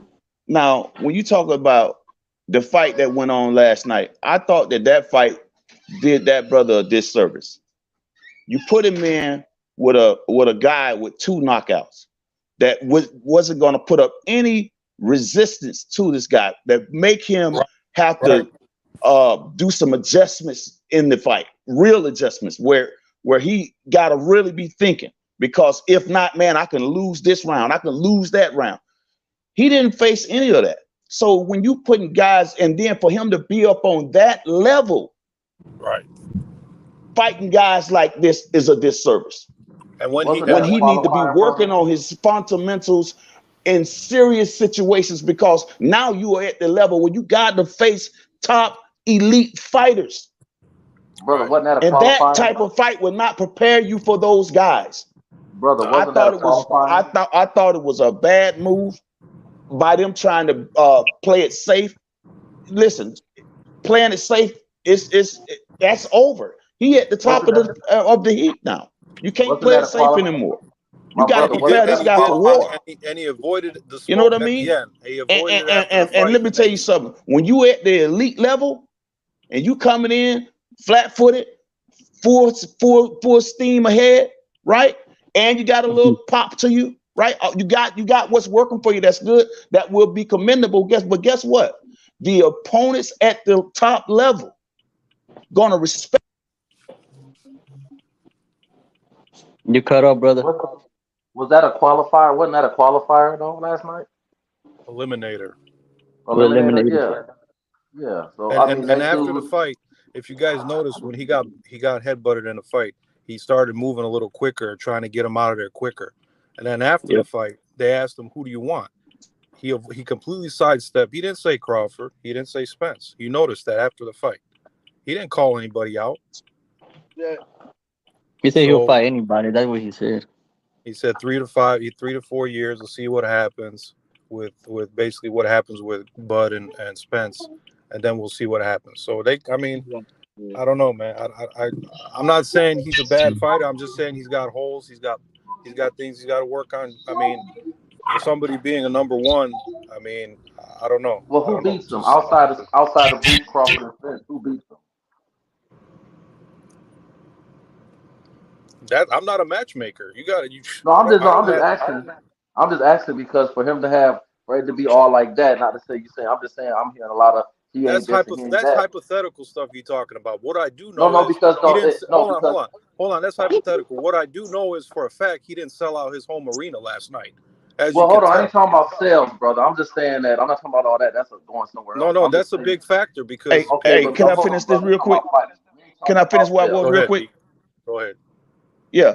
Hey, what I was saying is, man, listen, when you at the elite level, when you a Crawford and a Spence, they're gonna make this guy keep resetting all night long. It is about that foundation. You understand what I'm saying? Yeah, you got guys who set on their punches and can get off with power. But when you at that top level, who's gonna stay around and allow you to do that? You're He gonna have to loads. keep resetting all night long. He loads up See on what I'm his saying? punches. He So loads And, up and, on his I, punches. huh? when Crawford and Spence move up after they have their fight or whatever they're doing, Uh-huh. outside of Boots, because Boots is he's just to me he's just more superior to the eye. Hmm. Now outside of him, who beats this kid in Hey, this That's but what first? at the hey same Prince. time, he might move up too. He might move up too because he might have trouble Yeah, making that 147. So he might have to move to I mean 154, and that's going And, to be a and, problem and, for him as and, well. and if he once he that's moved to true. 154, the water get more deeper. Well, I won't Uh-huh. debate that. Yep. I won't debate that. Yep. It's more deeper at 154. Oh, Some yes, it monsters, does. real world beaters up there, bruh. At Bigger 154. guys. They're bigger guys. He's not that big. First of all, he's not that Yep. tall. He can punch hard. I give him that. The kid can punch, but even Thurman said he's moving. Thurman has said it himself. If they send me the contract to fight Lara at 154, I'm gonna sign it. It's out there. He'll move up to 154 because he knows he's gonna have problems with these guys at welter because he's got body issues or whatever the hell. He was draining himself to fight Barrios, I guess, or whatever his weight issues are. So Mhm. yeah, definitely, I agree with Deacon on that one. Yeah, he goes up to 154, he's gonna have problems. Oh yeah. Because doesn't he have doesn't If he Ortiz can have fix trouble his making fundamentals, bro, 147? that's what Virgil needs to do. He needs to fix his fundamentals, and that's it. That's it. Can I be true? Can I be truthful with you, brother?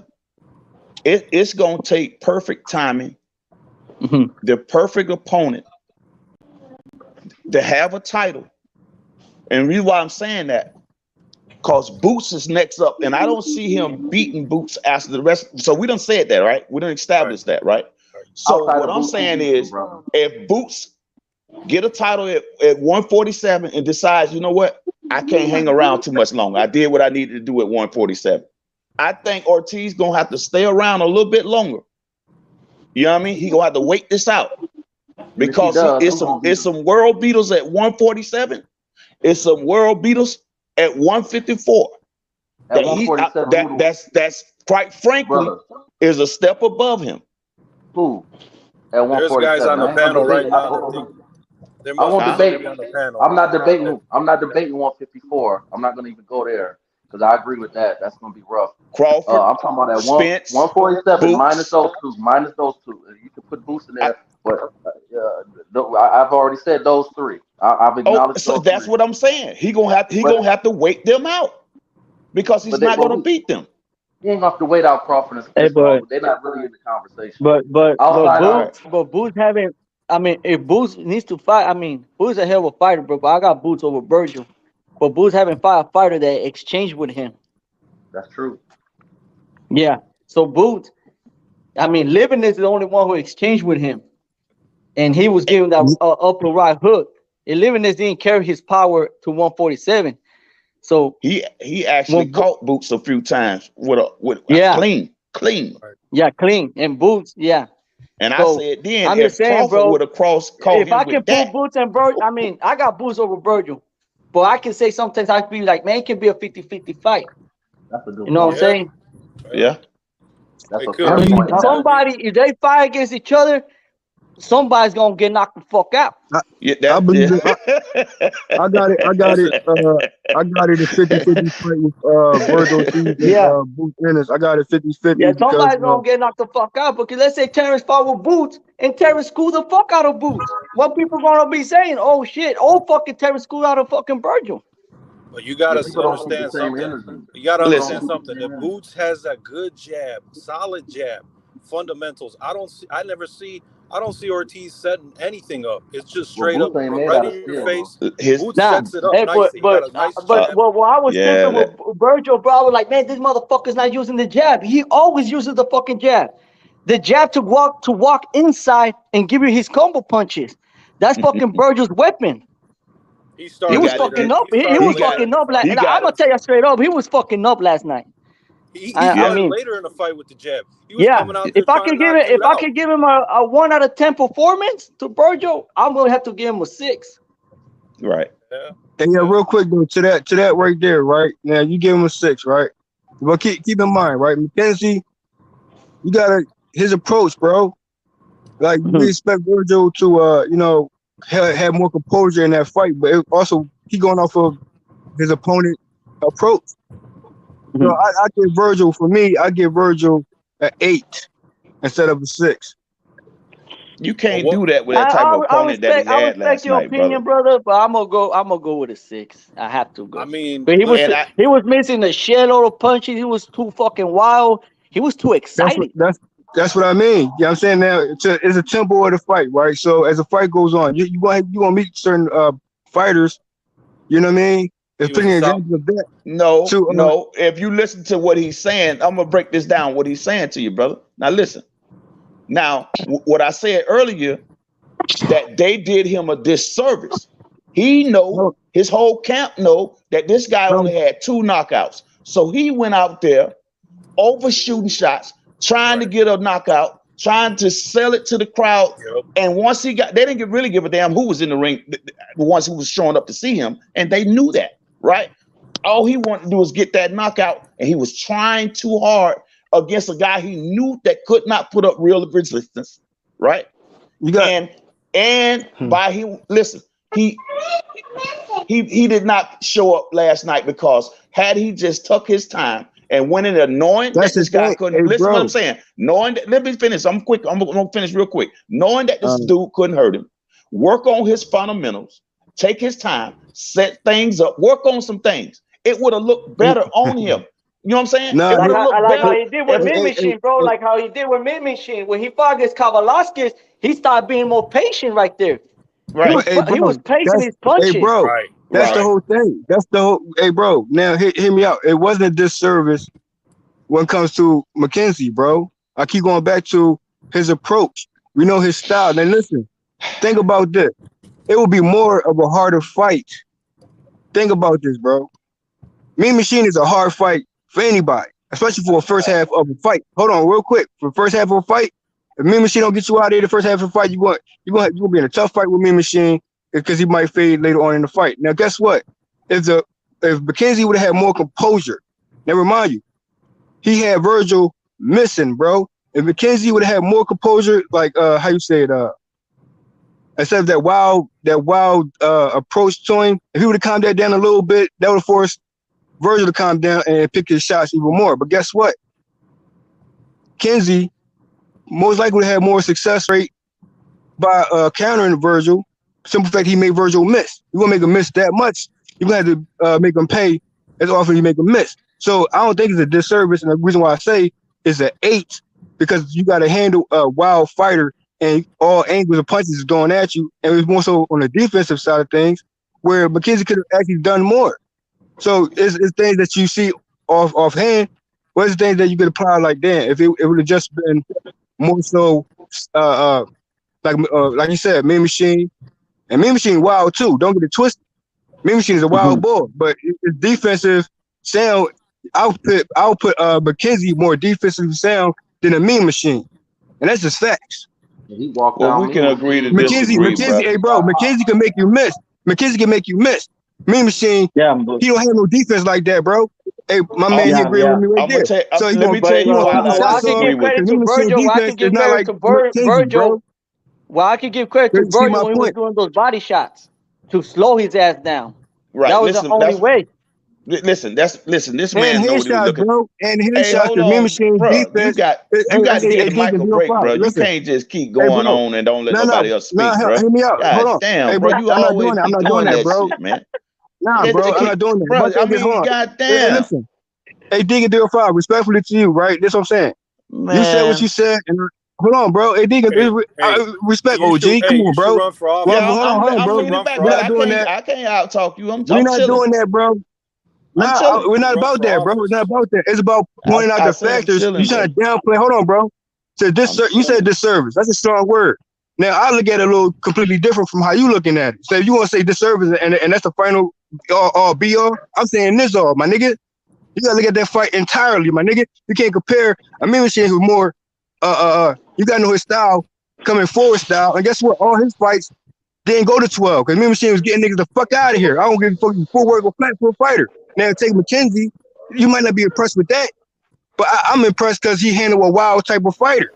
That could, I mean, if he would have settled down more, McKenzie probably would have more success on the defensive end and countering than the Mean Machine, bro. So you gotta put that in perspective. But the thing with McKinson should have never been in the same ring with Virgil Ortiz anyway. Facts. The man had 2 knockouts. He was not on that level. There you go, man. God damn, simple as that, man. Move the simple conversation, as that. man. That's the truth. Simple as that. A wild fight is always necessary in boxing, bro. And that's a fact. Listen, man. Listen. Here's the thing. Everything that Virgil, listen. I seen him making fighters, bro. Well, hold on, JFL. Let him finish, bro. That brother, he older than us, and we gotta have respect for our elders, bro. Go ahead, Deacon. Thank you, H. Respect. I seen the shots that he was making Virgil miss, right? But every time Virgil hit him, it didn't matter where he was hitting him at. He was hurting him. This is why the fight did not last. He was breaking him down, even though he was missing. But every time he landed, he was punishing him. The towel had to get thrown in because they knew. Even the body shots was debilitating him. Arm shots was hurting him. Anywhere he hit him at, he was hurting him, and he had nothing to stop it. And they knew what type of fighter they had in there. Like H said, he shouldn't have never been in the ring with this man. Well, that's why they picked him, because they knew it was a safe fight. That's right. They know it was a safe fight, and that's why I said it did him a disservice. I can see if he was 10 fights in, down low. No, this man is at the top of the heap. You don't throw a fighter in there on that level to prepare him for some world beaters. Come on, man. That's a disservice. It's fight by fight basis, bro. I see your point on that. My thing is, it's a disservice to you, but I get why that fight was made. It really, to be honest, if Virgil Ortiz is not a champion, they could have picked anybody. And they coming off of Mean Machine win, I expected more of a challenge. You know what I'm saying? But I know a wild fight, as the guy, Kenzie fights is. You know what I'm saying? So that's his let me style. ask you something, JFL. Let me ask you Get something. in the ring with a certain style, bro. That's all it was. I think David Benitez would have given Virgil some problems if he wouldn't back out for the fight. Let me pitch something to JFL real quick. And you can agree with me or don't. Now, you had an undercard fight that was not the main event. Now, Cobbs was knocked out badly in his last fight, right? And we know why. And we know why. Yeah, let him finish. Go ahead, Deacon. Go ahead. He was knocked out badly. Now, he could have took one of those type of fights that the main event took, but he didn't. He took a more tougher challenge than the man in the main event. Not really. You see what I'm saying? Now he said what he said, right? Never follow up. No, listen to me. Hold on. Listen to me now. You said what you said, bro. Hold on, OG. Listen to me, man. Listen to me, bro. I'm finna say, listen, we talking about a man who is an ex-champion, right? Who was known that gave man, did you see that fight with him and Virgil? That was a hellacious fight. Right? Listen, and we can say that he had a little left. He done been through a lot of wars, but on paper, he a lot of wars referring to who? Huh? Cobbs. A lot of wars. Who you referring to? Cobbs fought on paper when he chose a tougher opponent than the opponent that the man had, that Virgil Ortiz had in the main event. This man. So hold on, real quick. No, at least Hooker posed a threat of having Negative, power. negative, If he negative, landed, you negative, telling me that he negative, didn't bro. pose a Here you threat? go. If Here you go Well, again. hey, hold on real quick now. We know Negative, Virgil. Let me finish. negative, We know. Well, negative. hold on. We know that Virgil Ortiz beat he beat Maurice Hooker about a year ago. That's about, I think, over a year ago, a year and a half ago. Right. Virgil Ortiz beat he beat Maurice Hooker. And, Yeah. You know what I mean? it's money. Reason why I say this: who step up fight for who? Step up fight for who? When it No, came to Vir- Virgil Ortiz and Maurice Hooker, bro. So and hold on, bro. was a So if you're step going up to fight say, for Virgil. hold on, if Deacon 305, if you're going to say that okay, he's not supposed to be in the ring with you know what I mean? Hold on, McKenzie. Then likewise, you can say Hooker should never be in the ring with a Virgil Ortiz, my man. Nah, he Maurice hurt Hooker. Hooker hurt. He What you hurt mean? Ortiz. He hurt Here's him. the thing, though. Here's the thing. They It was was a in there step up hurting fight. each other. Hold on, hey, Yep, bro, hey, yep. bro. It was a good fight. It was a bro. competitive fight. But I hey, understand that. JFL, I understand that. I understand that it was a hold good on, bro. fight, We got but a 10 step people up on the fight. panel. Wait, Step up fight for bro. We who? get to the free smoke Really? later. Hold on. Let me And welcome Hooker the should rest never of be in the ring with Virgil Let Ortiz. the man welcome the panel, man. Hey, JFL, let me welcome the rest of the Hey, brothers. don't give a response, and then I give a Hey, response back JFL, and hold start on cutting real it off. quick, bro. Hey, chill out, bro. Let me welcome Ayo to the Respect. panel. Ayo to the panel. Smoke, Jonathan Simon, Method. We got a lot of brothers on the panel. Go ahead. Salute to What's up? the champions just What's up, came in. panel? Yes, sir. Gen X is in the building. Salute, Deacon. Salute. I'm going fam. back to H Money. Kelly, what's good with y'all? Still What y'all holding thought it about down. Virgil The last masters night, of man? boxing. We just reacting to Virgil Ortiz's performance. I thought he did good. I thought he won every round. He has some lapses in the fight. I think he can make some improvements. But to be honest, I thought he did a good job. He stopped McKenzie in 8 rounds. I thought he would stop him faster. I picked him to stop him in 4, but he got him out in 8. What y'all think about it? He could have done better, honestly, based on how we critique, the master of boxing, how we critique it. It was a trap fight, just like how Deacon is saying. And he's supposed to get those trap fights. And if he needed 2 or 3 fights, they're going to set it up where they're going to put the most difficult opposition in your way. And we seen that. We know that he's a growing beyond prospect. He's a world contender now.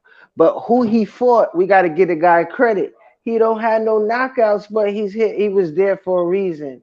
He fought all the world regional guys. He is similar to Cambosis. But He Cambosis put was up. an actual mandatory though, Ayo, and Cambosis beat No, Lee he was a champion. Yeah, absolutely. But this guy McKenzie ain't beat nobody that we know. And who Virgil beat? Virgil ain't a world champion. He ain't a Virgil number 1 contender. He's a number 1 contender. Yeah, but it's been like that for a little bit, and he's number 1 contender for all sanctioning bodies. He's eclipsing all of them. So when was it you gonna get your opportunity? Like, was there never no opportunity for you to fight a champion? There was an opportunity. You see I what mean, I'm saying? isn't Golden So Boy doing the same thing with Munguia? When Munguia moved up to 154, he's the number 1 contender to fight Boo Boo. He's the mandatory, but they don't make the fights happen. Golden Boy, you got Virgil Ortiz who been sitting at number 1, and Terence Crawford is the champion. But they not gonna put Virgil Ortiz in the ring with Terence Crawford the same way Ryan Garcia was Devin Haney's mandatory. Golden Boy, they not making those type of fights. And that's why sanctioning bodies will always line up the interim. You see what I'm saying? Just get you prepared to know that we got a new face. We looking forward to taking over. You know what I mean? But in the same factor of what you mentioned, a la Demetrius Andres and Janabek, Munguia, if he want to fight at 160, he got to fight Janabek. That's the fucking scenario now. You know what I mean? It's like it gets to a situation where people think, oh, the interim guy who just won the fucking belt this spring, he's supposed to be automatically mandatory to the world motherfucking champion. Like, he's a fucking regional guy. Right now, like, who the fuck he beat? So, but we still gotta give credit when credit is due. It was it was a a a sh- a fight about where it compared where Virgil was at when it came to a boxer, and the guy was a southpaw, awkward style. When it comes to the first quarter of the fight, he didn't do too well. He was over anxious. When you over anxious, you get caught with shit. That And could have that's what, been hey, bro. that split that he got over his eye. It could have been a big shot, headshot, whatever. But he didn't let the opposition come to him. Like let the game come to you. You see what I'm saying? Like play your He game. was You know too what I mean? anxious. He's Yeah, trying to get him out of there so fast. yeah. And the worst thing I think, like I don't know what, like I think Deacon. I came in late, but Deacon was saying, you're supposed to have these trap fights. Like the sanctioning bodies understand where you at in your game, like and see where you at and where you can improve and what you need to fucking improve on. So Right. you be fucking Hey, prepared, like hey, Hey, hey, yo, JFL, fine. before you challenge him, No, let's go it's down not the challenge. line. I was going. I got you. I want to get to Jonathan Simon, Smoking Method. Then you can go, and we can just freestyle from there. But I try to go Jonathan after Simon, him because that point he made. all right, I was go gonna ahead, let then you. Jonathan Simon, bro. We got to keep it going. Now I'm saying, real quick though, when it comes to Blair Cobbs, now most people don't feel as though Blair Cobbs, you know, fighting style is to their liking. But like I said before, Ace Money, Blair Cobbs has a unique skill set that his approach when when he's in his bag, he get wild, he get reckless, but he makes sure everything's gonna be effective to his favor. You know what I mean? Other than how Kenzie failed to do and not capitalize when he capitalized on. Although his defensive was making it tough for Virgil. Now my thing is Blair Cobbs. You know what I mean?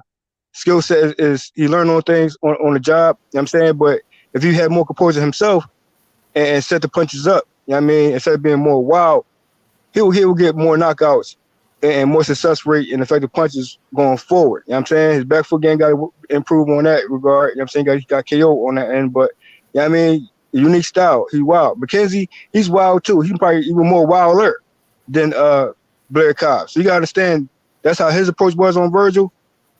And Blair Cobb probably would do way more better than McKenzie. But Okay, understand so Virgil Ortiz the and Blair style Cobbs difference next. on those We can fights. talk about that later. Virgil Ortiz versus Blair Cobbs next. Let's go to Jonathan Simon. Then we go to Smoking Method. Jonathan Simon was good. Jay Simon, you there? All right, we go straight to Smoke. Smoke was good. Smoke. All right, Smoke on mute. Nah, I'm here. There you go. There go the champ. What up, Smoke? Chilling, man. How you doing? Hello? About Virgil, man. We just reacting to the fight from last night. Oh, yeah. Virgil's got a lot of work to do. Like you said, I agree with everything you just said. I've been saying it for a while now. So it was kind of obvious with the Ryan Garcia not fighting Devin, but then it became like, and then Munguia with Charlo. And now, Zerto hasn't been there long, but still, I don't know. It just seems like, they just don't have the inventory to risk in big fights, and these guys just aren't ready for the big names. Like if they were, then they would be in those fights. I don't like Stanionis. It looks like a tough fight for him. That's a really good fight. I like to see it. At Boots, I think Boots will beat him. I don't know who else is there. I mean, Conor Ben. I think he's got Ben. Keith is. I think Keith is. Oof. I don't think he's ready for Keith, but that's you know what? Man, but maybe. I don't think so though, because that dude was like outboxing him. Yeah, man. That's a tough one. Like I don't think Oscar would risk the Keith. I think he might like Conor Ben is more like the where he is at, and I don't even know if they'll put him in with Conor Ben. I think they'll go more like the Blair Cobb route. Okay, shout outs to Rachel Donaire. Shout outs to Nonito Donaire. Rachel says, You get that? You have to ask to be in position with the sanctioning bodies in writing. Rachel, what you think about that, Smoke? Yeah, I mean that's why they're the promoters. Like one of the things you sign when you're a fighter, when you get with a promoter, is their relationship to the sanctioning bodies. Like the WBO, they call it whatever Bob orders or whatever the hell. Like certain guys have get special privileges. And it's because it's because of relationships that are built up and really over years, right? The guys like Bob Arum and you name the guy, like Oscar De La Hoya, Floyd Mayweather, like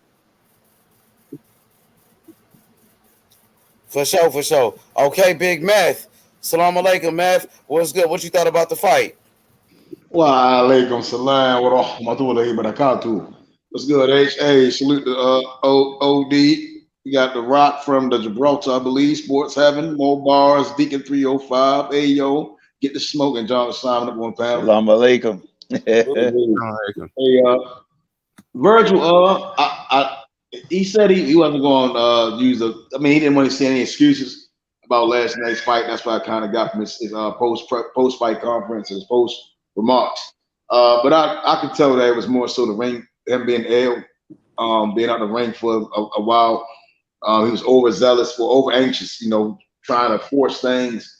First round, he landed an uppercut, and what's his name? McKenzie, his legs went from under. So the power was there. He was forcing certain shots. I did see them exchange later on, probably the 7th round. They exchanged right hands when Virgil kind of came out of that high guard, and I like the high guard that he has, but sometimes I do want to see him get kind of in that traditional orthodox stance, just move the head. I think he is missing a few wrinkles to his game. He did go into like a shoulder roll, where he kind of guarded or a shell situation, right? Well, McKenzie couldn't even touch him. So I saw some defensive intelligence for Virgil last night. McKenzie was tough. He was tough. I knew he was going to be tough, but I still think he was underachiever. He's not the most skilled. I don't think he's slick. I think he's just tough. He gets in the ring like Billy Joe Saunders. I think Billy Joe Saunders is tough, but I don't think he's slick. I was thinking guys that slick like Terence Crawford. Fury can be slick, and so forth. So when I looked at McKenzie, it was a tough night. Being out the ring didn't help, but Virgil wound up getting him up out of there. Do I think Virgil could beat Conor Ben? Yes. Do I think he can beat Boots? We have to see. When that fight occurs, them guys still being under 30, they're not matured to the age. They're not mature. So in that fight, emotions can get the best of one of the fighters. So that's a fight that I wouldn't mind seeing. I wouldn't say Virgil isn't ready. I think he's going to be as good, or he's good now. Both Boots and Errol and Virgil are good, but they have to get in there to overcome whatever flaws they had, and it has something to go back and look at on tape. So yeah, I mean that's the fight that Virgil wants. Go make it. Conor Ben fight, go make it. I don't want to see the Blair Cobbs. I might suffice with I might take a Rocha fight. Blair Cobbs got beat by Rocha, so I don't really care for the Blair Cobbs. I saw Rocha uppercut the shit out of Blair Cobbs, So that's not a fight that I want to see with Blair Cobbs and Virgil. Maybe a Rocha if all else fails, but with the Conor Benns, the Butayevs, the Stanionis, and Boots, these are the only guys that I want to see mixing it up. I mean, and Smoke was mentioning I think y'all mentioned Keith Thurman. I just don't see Keith Thurman beating Virgil. Virgil has a mean streak. Once he starts getting mean in there, keep going, overbite, miss, and I see Virgil countering the shit out of him. But I think Virgil, he's a couple wrinkles away from being a tough night for anybody in that range from 140 to 154, 147 to 154. All right, Matthew, that was a great breakdown. Anybody got something to say? Anybody want to tap in? Ishman, I want to ask you a question. Go ahead, Jay Simon is on you. Go ahead. You think with Virgil, the time that he was out with the health issues, and I know his dad been his trainer forever because that's his dad. So his dad been part of boxing with him since he first started. Going into this fight, you think might have been a little different, not being with a Robert Garcia and not being around that gym and that camp? I don't want to make any excuses, to be honest. I know he was, like you said, he was ill. He was in a hospital. He struggled to make weight the last time, but I mean, McKinson was tailor made for this guy. You know what I mean? Nah, man. I think he, he just got some shit to work on. Yeah, he got to get back in the gym, work on his defense, and he gotta learn how to control himself. He gets too wild. He's looking for the knockout so fast. He wants to knock this guy out so quick, but he gotta stick to his fundamentals. He gotta stick to the jab and break his opponent down with those body shots. He just gotta be more patient. But I'm not gonna make excuses because Robert Garcia wasn't in the corner because of the layoff. It was only 8 months, and McKinson was tailor made for this guy. Well, what I was trying to say is, being in the gym with former champions and established fighters like a Jose Ramirez and a Mikey Garcia and all that experience and toolage, he was getting a long way because he was the youngest in the gym and getting prepared and going into the fights physically and mentally. That's how I was looking at it. What about the rest of the panel? What y'all think, Sports 7? You think that got something to do with his performance last night, that he's not with Robert Garcia anymore? Because he wasn't with Robert Garcia for that fight with Mean Machine. Robert Garcia wasn't in his corner. No, I don't. He said after the fight that his corner, he wasn't listening to his corner. And I think you're on point. I think he wanted to prove that he didn't belong there with him, and he was just hungry for the knockout. And I think with time, he'll learn. So I don't think that was an excuse. I don't want to make no excuse for the man. I think he was just showing his youth. Yeah, I agree. I saw a lack of being able to cut off the ring. I saw a lack of shot selection. I saw a lack of defense. I saw just things to work on. It wasn't so much about like his physical that was the issue for me. It was more like the craft. I saw you just sort of just not ready. That's all. Can I speak to that? Yeah, absolutely. Deacon, go ahead. Yeah, I'm gonna tell you what I see. I go back to the Maurice Hooker fight. When I seen him fight that fight against Maurice Hooker, I seen a different type of animal than what I seen last night. And reason why I said they did him a disservice, he went in there looking for the knockout against a non-puncher that he knew brought no threat. So when it's like that, what is he learning? That's therefore hence that he pulled away from his team. He forgot about he had a team and went out on his own trying to crash out and get this guy early. And then when he realized that wasn't working, then he began to listen to the team. And then he began to get things done. So he got to stay focused because you had a fight of the year type fight before. But you come in last night, I promise you, I had to keep looking at him and trying to say to myself, is this the same guy that I see? I wasn't sure that he was the same guy. Now, I want to speak to the Keith Thurman thing. Listen, real quick. I believe that he has a great shot of actually defeating Keith Thurman. Not saying that he would actually do it, but his pressure, Keith's inability to take body shots. Now, Keith has something that will give him problems, and that's the ability to use the whole entire ring. But Keith getting a little longer in the tooth, a little older, and we don't know what Keith's going to show up. I don't know if the silk sheets done got to him. Is his desire still there the way it was? All these things will be a factor going in against a young up-and-coming fighter. And one who is strong, who's determined, who believes in himself. You understand? It's hard to break the will of a fighter who believes in himself, hasn't been defeated, hasn't have a reason to believe that he can be defeated yet until someone proves him wrong. So Keith will have to battle all of that. And that, therefore, he has to bring his A game. And if he do not, it can be a long night for him or a short night. I just want to say that. Yeah, there's definitely some stuff that the Virgil I think could do against Keith Thurman. I don't just write him off But right now I would edge Keith. But yeah, those hooks to the body that Virgil have, those are nice. He may over rely on them or whatever, and it doesn't set him up very well all the time. But yeah, if he could probably, that'd be a really good weapon against Keith. Although that's a factor in that fight when it comes to Virgil Ortiz, it's more so about the consistencies of a Virgil Ortiz when it comes to body shots. Man, he do it once in the blue, and my man on the panel, you're a Virgil Ortiz fan.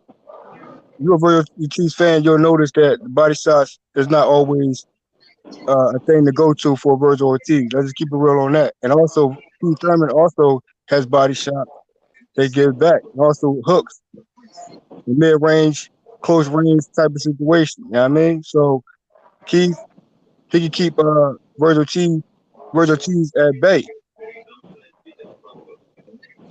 This is a come forward type of matchup. That's the fight. If he start first, if Keith start first and imposing his power, then he could keep Virgil upright. Because that's the key. That's what that's the issues with him right now. That he be fake fast. He'll look better if he just be methodical that he is. You see what I'm saying? And just slow down, because he ain't got the footwork. It just showed in the matchup. The motherfucker he was fighting from the waist below is gonna move better than you. He gonna be more dominant. So what's your pace? We grade him low on the pace. He was just moving fake fast. He was just moving side to side, high guard, side to side. You see what I'm saying? Like keeping up. Just don't want to look slow. You see what I'm saying? Like, I'm here. You see what I'm saying? Like, you know what I mean? But if he just slow down and be methodical and yes, the father situation, because it's nature of the game and the environment. Like if it ain't really deep rooted in your bloodline, your father could take you but so far. You see what I'm saying? If he world champion now, then that's totally different. You working with other coaches, that's something different.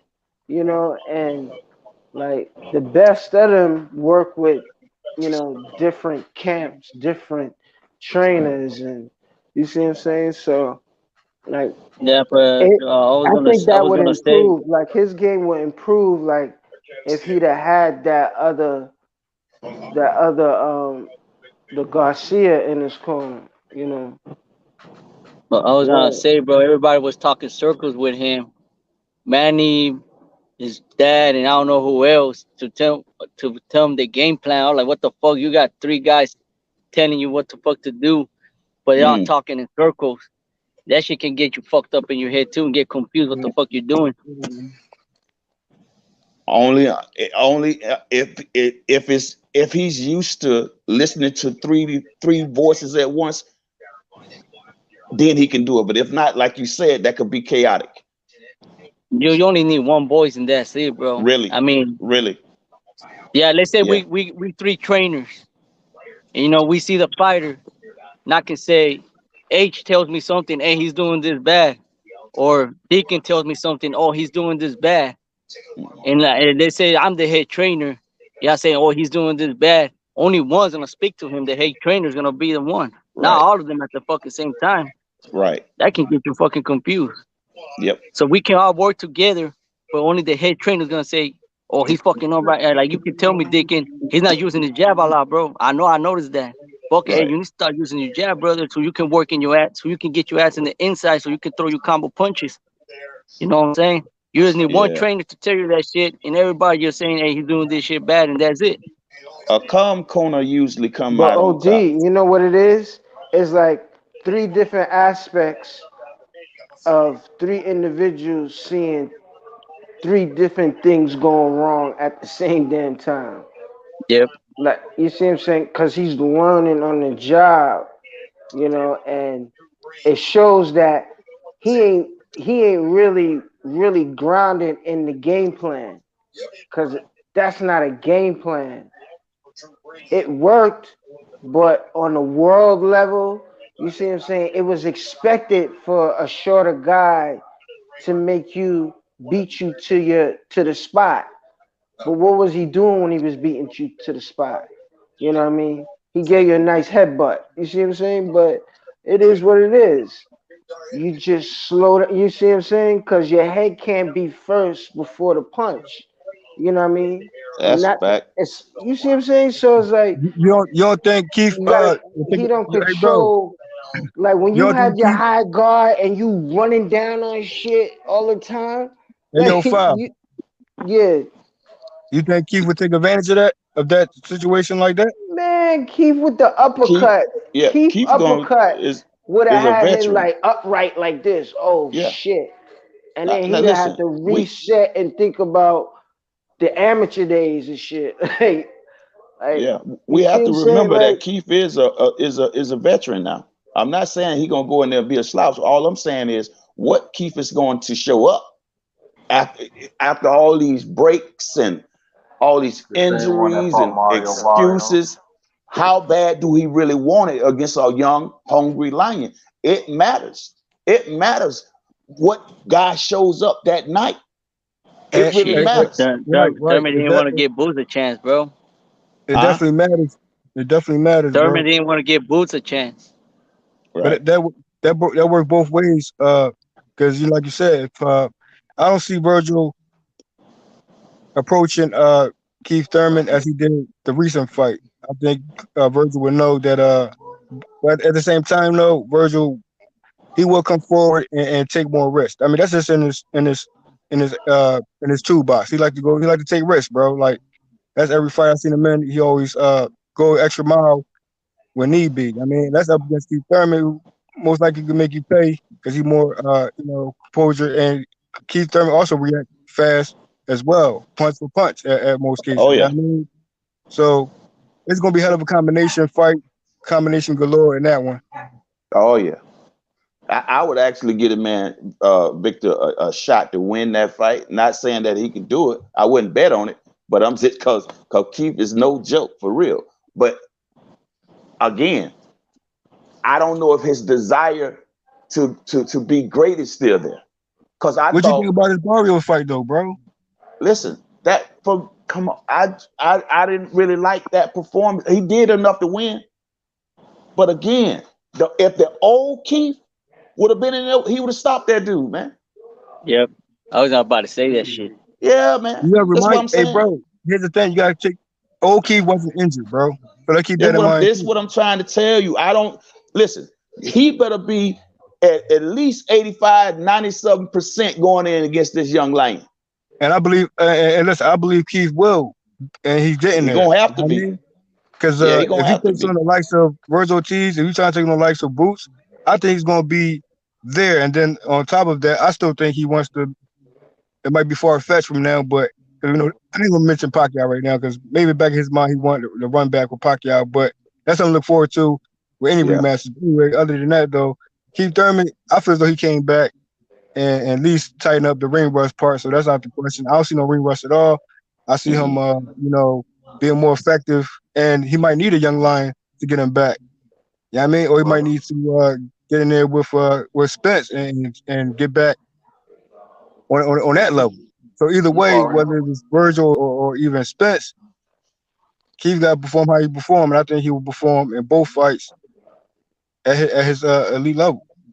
well, he said after the fight, Mario would have had more pop, then he might would have been in trouble. So I mean, I think if you take a prime Keith Thurman, I think that's a whole nother conversation. But I have to go with the OG.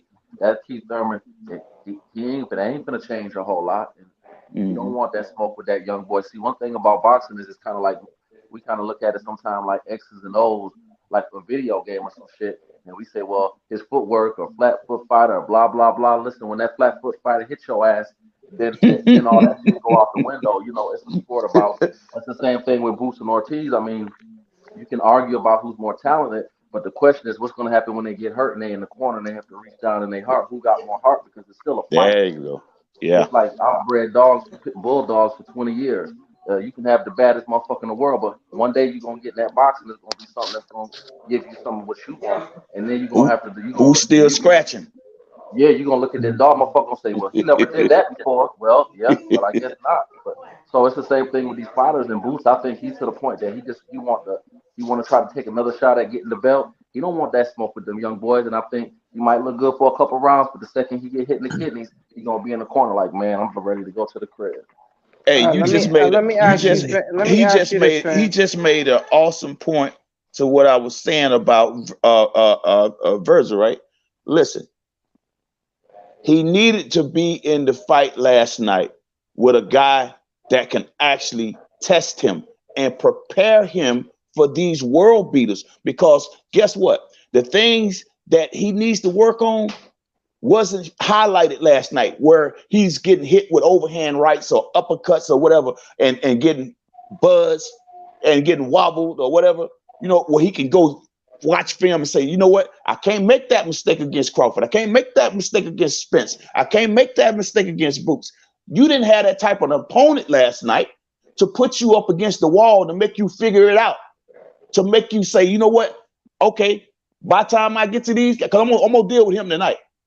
And then we go work on the film and we work on the gym, do everything we need to do, because guess what? This fight I had last night has prepared me for these up and coming world beaters that I'm gonna have to face. That fight last night, to me, again, was a disservice. That's a Good good point. as Let me he ask may you look to a lot of people, So, it wasn't the fight that he should have fought last night. So to me, it's just I think there's a disconnect between where the fans think this guy is and where his handlers know he is, right? So like it's the same thing with the Emmanuel to go fight. What I see is it's a developmental fight, but they understand that these guys' these footwork are fucking terrible. They don't know how to cut off rings yet. Like you can't be a champion and have these huge ass fucking holes in your game. Yep. Especially if you're like a pressure fighter, that's gonna go off on heart and counter punching and all that stuff. You have to be able to you have to be able to chase somebody down. Not everybody's like flat footed and gonna be standing there like a green machine. There's not statues of 47. My question is, do y'all think his chin is suspect due to him walking down in that high guard? I say it's suspect, but it wasn't proven last night, but it was proven against Maurice Hooker, who hurt him. I thought he stumbled several against times. I thought low key Mean Machine. I thought he stumbled him low key. I thought that was an arguably knockdown. Yep, you're right about that. And this is what I'm saying. Once you get up to that, listen, this man is ranked high.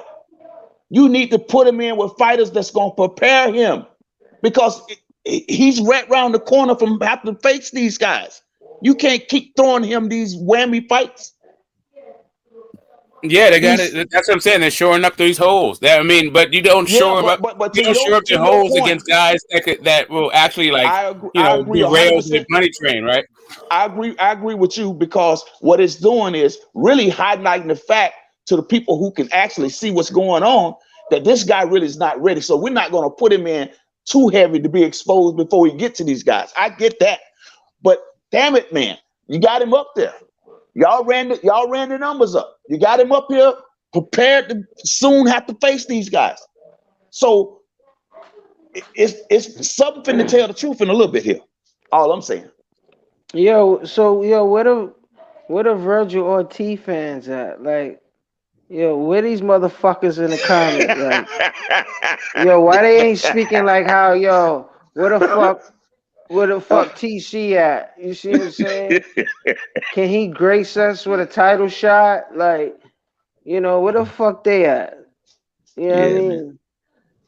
Is he gonna be tooting the horn saying, I'm ready for Crawford, or he looking forward to a motherfucker getting stripped and fighting for that vacant title? You know what I mean? Because that's what it's and there's nothing wrong with that.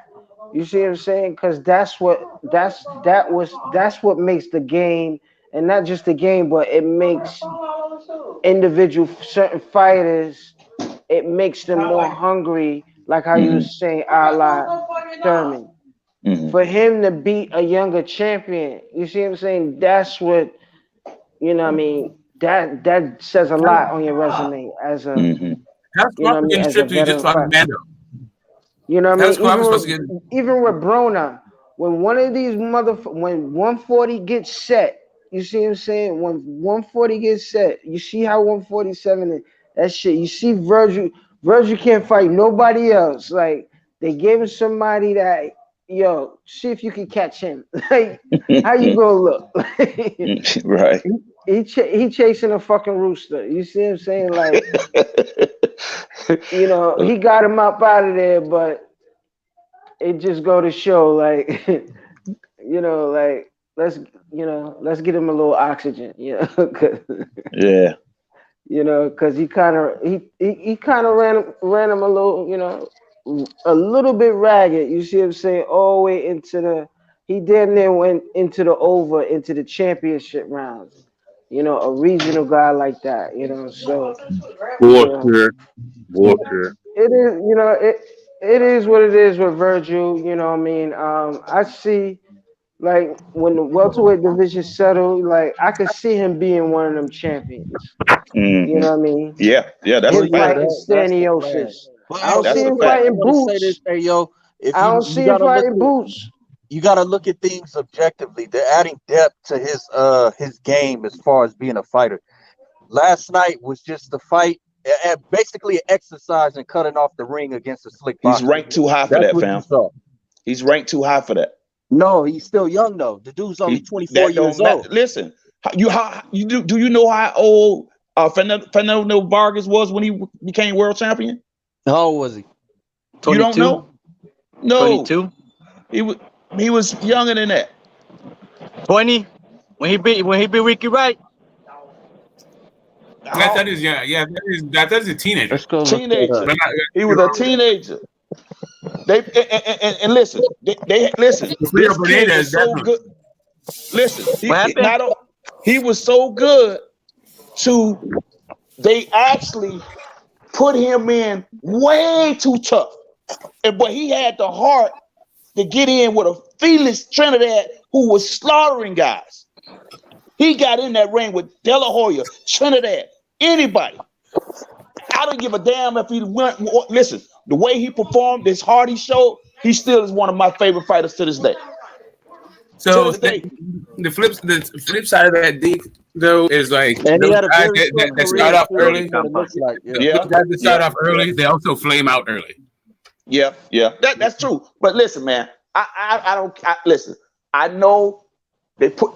I think if they would have gave him a little more time, because he was in his teens, bruh. But he had a grown man body, and he had grown man strength at the age of a teenager. He was punching guys, grown men out. Right? That's why. What's the name? There was a homeboy in the block.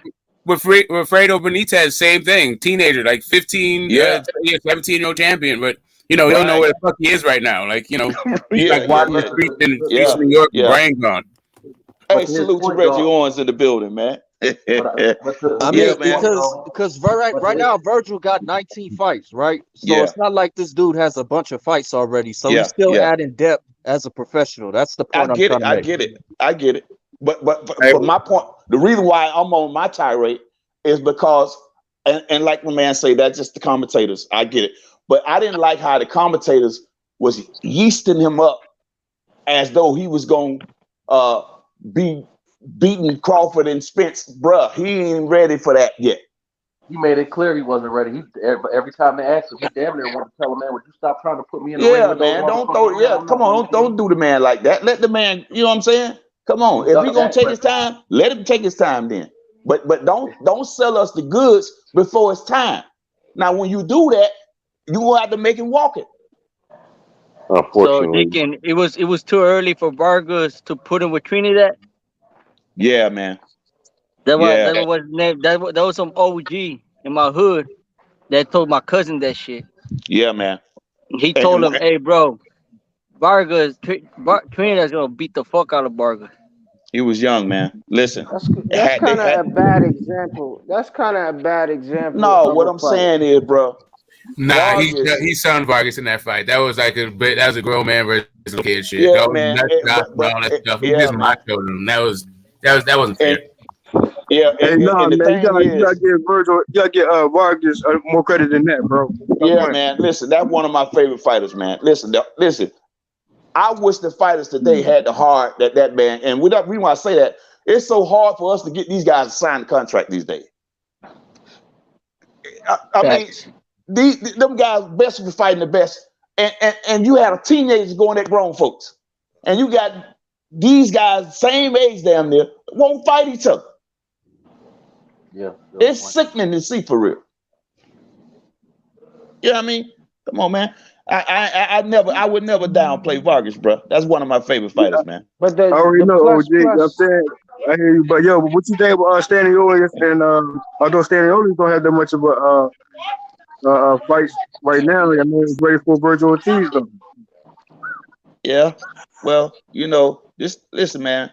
I really, to be honest with you, man, I got lost in the sauce with the way boxing going now. It's really done turned into a shit show. It's all about styling and profiling and who's the most popular and all this crap, man. Get back to fighting, Instagram man. modeling and shit. Instagram Yeah, modeling man. and I shit. ain't with all. But Let's get back to fight. let's get back to real quick though. How you think that fight will but go? back to We're gonna have that reality, one. yeah. I can't call that one, bro. For real. And the honest is, I'm not drinking that. Yeah, Stanionis is Yeah, all right. official. He's Stanionis lucky. beat the shit out. Hey, listen, Yo, Stanionis is. anybody who's a WBA Oh, champion that's not a super WBA champion, they fortunate right now. They all fortunate. From fucking 35, 40, and look at 40. 40, you see that 40, at 40, that WBA title that shit look like a nice cherry to be picked. You see what I'm saying? And then you got Stanionis. 47, you got 54, you got 60. If you got the WBA world title, you Gucci. And Stanios he's ready for any challenge. Stanionis is ready Who for right gonna now. step the fuck up though? Who the Mhm. fuck gonna step up? Like I wouldn't press Boots to do that because Boots is in a promising position. But anybody else, you see what I'm saying? A la Keith Thurman, you know, if he's gonna fight a catchweight, which you know what I mean, if he's gonna fight a catchweight going up, fine by me. You see what I'm saying? Because Yo, I understand the game where if when shit level off at 47, you know what I mean, it'll be more money in the sense of let me challenge one of these champions. The bag will be there because none of them will have a Stanionis is ready right now, bro. world challenger on their resume. I'll say Stanionis. that my bad, yo.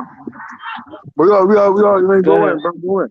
But I think for me at the moment, I think Stanionis and Bruce Ennis for me, certain run backs, although they won, I'm still saying certain run backs just for certain fighters, they should have, at least run those back. You know what I mean? And actually leave no doubts. They leave no doubts, although there's never no doubts in those fights. But that's just me though. I think they should consider run back fights currently, and you know what I mean? Just to get that out the way, and then go forward from there. But hey, they gonna move how they move though. You heard me? Hey, yo, look, Stanionis has the ability to give the two champions a tough fight. The dude has a chin. Does come forward. And he's not. Do I think he's gonna beat him? Maybe not, but he has a chance. You understand? I think he's battle tested right now. I think that he'll give him a chance. You know, but as far as Bootsy, man, listen, Boots has right now. Look, Boots right now. I'll tell you this much: Boots right now will give both of those guys humongous problems because of his movement, his size, his reach, and his punching power. I mean, that guy has the ability to. I think he's ready now. If you ask me, that's the one guy that can defeat both of those guys. If you're asking who would be, well, Boots' last two knockouts came from punches that were like on top of the crown of the head of a person. You see what I'm saying? Yeah. know, What has so he done? it's still some questions. You Yeah, know, what has he I'm not done? denying that Boots is talented and skilled. I just don't think the knockouts were clean. You get what I'm saying? I'm not saying he can't knock guys out clean. I've seen him knock certain guys out clean. It's just more things I want to see. I wouldn't mind a Stanionis and Boots, Boots and Butaye, Boots and Virgil, Boots and Conor Ben. It's just all them guys in the position that bar Stanionis. I think Stanionis, he's more proven than Stanionis and Butaye, in my opinion, have done enough to earn the respect of the boxing fans and the other boxers. You know, but with Boots, I do want to see him get a clean knockout or something clean without hitting the guy on top of the crown of his head. You see what I'm saying? I don't like those stoppages. I don't like his last stoppage. Hey, bro, those fights, and one of those fights was clean, bro. He always got accuracy, bro. That's Boost Ennis, bro. Stop playing. Messed it. Yeah, I think Boots should take that shot like 8, 9 times out of 10. Like, and the way the nigga ducked his head, he ducked his head to the weak side. He actually ducked his head. No, he ducked to the right, and he ducked and dipped to the right, and Boots just threw his. You know what I mean? So it's like, whatever. You bending now, you ducking. It is what it is. You see what I'm saying? I think he's more of a strong rep. puncher than a power puncher. He's not a power puncher to me. He's a strong puncher. And a strong puncher meaning that it's a cumulative punches that gets it done and makes it look like a one shot, but it's the accumulation. And you talking about Crawford. Crawford is a power puncher that can hit you with a 3-inch punch, not a 6-inch, a 3-inch punch out of nowhere and drop you. That's power. Hit you anywhere. You know what I mean? I think he's super accurate though with it compared to everybody else. He's one of the most accurate punches in the sport too. Yeah.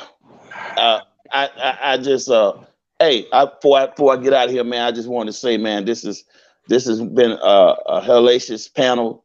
The analytics that comes from you guys is second to none. I enjoyed this thoroughly, bruh. And salute to you brothers. I'll catch y'all in a little bit. Deegan 305 always. Have a good night. Yes, sir. All right. I'll catch y'all a little later. All right. One. But listen, what has Boots showed? I mean, outside of just looking at him fight. I mean, to me, he fight a little sporadic. Like he really ain't settled down like this. Like he hasn't settled down to that where a veteran settled down. It's like when you play football in high school. No matter how good you are, when you get to college, the speed of the game, it takes you a while to adjust. I don't see what he's done to say that he can legitimately beat Spence or Bud. And he fights sporadic. He doesn't fight. He's not patient. A lot of times he don't let the fight come to him. He's in there trying to get it over with. So I don't know how he can go in there and beat one of them two guys and fight sporadic like that and not get knocked out or hurt. Hey, would you say Lamar Peterson and Errol Spence and Lamar Peterson and Kell Brook? Like, I hear how you can say, prepare for a fight to get to those other, top guys. I'm saying, like, comparisons with Errol Spence and Lamar Peterson to a Kell Brook. Compared to Pit Virgil in that equation. I don't understand the question. I'm talking about some people gonna feel away about the McKenzie fight, but I still understand it. I mean, I get it. Anybody say disservice? I mean, that's cool to say. I mean, but step up fights for who? In regards to Virgil Ortiz and certain opponents that he already faced. You know what I mean? So my thing is, the next opponent for Virgil to prepare for the next top guy. Like how Errol Spence, he fought with Lamar Peterson and Kell Brook. You see how that? I mean, and you think who's more wild in that regard? Lamar Peterson or Kell Brook? Who's more consistent compared to Kell Brook and Lamar Peterson? Let's keep it real on those two fighters. You know what I mean? Well, the guy who used the word disservice is gone. But to prop up what he was saying, he was just saying that because he's ranked so high, that these type of fighters don't actually prepare you for the top guys. You think they do, but for me, they're developmental fighters. They're developmental fights where you work on shit that you're not good at, like cutting off the ring against a guy that you can't really hurt, that can't really hurt you. That's not like a prepare you for the top guys kind of fight. Well, we know Virgil Ortiz can cut off the ring. Let's give Virgil Ortiz that he can cut off the ring. He's been cutting off the ring in majority of his fights. So. Well, he didn't do a good job of it last. He didn't do a good job of it last night. And also, there's no one who's using lateral movement on him that he needed to cut the ring off. Like what fighter are you talking about? Well, are you comparing Lamar Peterson? Hold on, McKenzie. bro. He ain't cut the ring yesterday. Real good. Yeah, I know. He's saying, but he did it in the past. I'm saying, like, where are you getting that from? Well, are you comparing Lamar Peterson to McKenzie? No, I'm not comparing no one. I'm talking about the fight to prepare you for a fight. That's what I'm saying. So you saying that you comparing Lamar Peterson, Spence fighting Peterson as a step up fight to prepare him for my man. Did he beat Kilbrook first and then Lamar Peterson? Errol? Let's put that in order. Go ahead. Yes. Yeah, he beat Kilbrook first. Kilbrook was his second title defense. Now let me ask you this. Who's a step up fight in that regard? Kell Brook or Lamar Peterson? And who fight before? Kell Brook was a champion, and Lamar Peterson was not a step up fight for any at all. Lamar Peterson not a step up. Already a champion. Lamar Peterson, hold on, real quick though. Lamar Peterson wasn't considered that guy at one point. Errol Spence was the guy in that fight. Lamar Peterson was not a step up fight against Errol Spence. Hold on. So who fought who first? Who fought who first out of who? Errol Spence to Kell Brook to Lamar Peterson and Errol Spence. What fight came prior to that to those fights? All right. So Errol Spence fought Kell Brook, and then he fought Lamar Peterson for the second time. So wouldn't it be the other way around? No, he fought Kell Brook for the championship, so he was a champion. So there's no way that a former champion is going to be a step-up fight. Get the ghost. It should have been the other way around, factually. What I'm saying is Lamar Peterson should have came prior to Kell Brook, and then regardless, neither one of them. It wasn't a step-up fight. As you see how Virgil Ortiz went from Maurice Hooker to a mean machine. Yeah, how you see Mean Machine and the last opponent McKenzie? Like, come on, man. Like, I don't know what you're talking about. Supposed to. It didn't happen that way. Whether you thought it should have happened that way, it didn't happen that way. I know it didn't happen that way, obviously. But I'm saying, why do you say it actually did? Then? Like, what are you talking about? I ain't saying it did, bro. Listen, what I'm saying. Stop cutting me off. When I'm comparing shit, listen fully, bro. Prior to a fight, to get you prepared for another fight. It would be considered a step back or going forward situation. Obviously, still going forward situation, regardless. I mean, Lamar Peterson, I think, was just the best available guy. Like, that's really what best it was. Available, credible opponent type of guy. Yeah, that's not what McKinson was. Okay. That's not what McKinson was. Like, we're talking about developmental fights versus a champion. I'm not saying McKenzie was.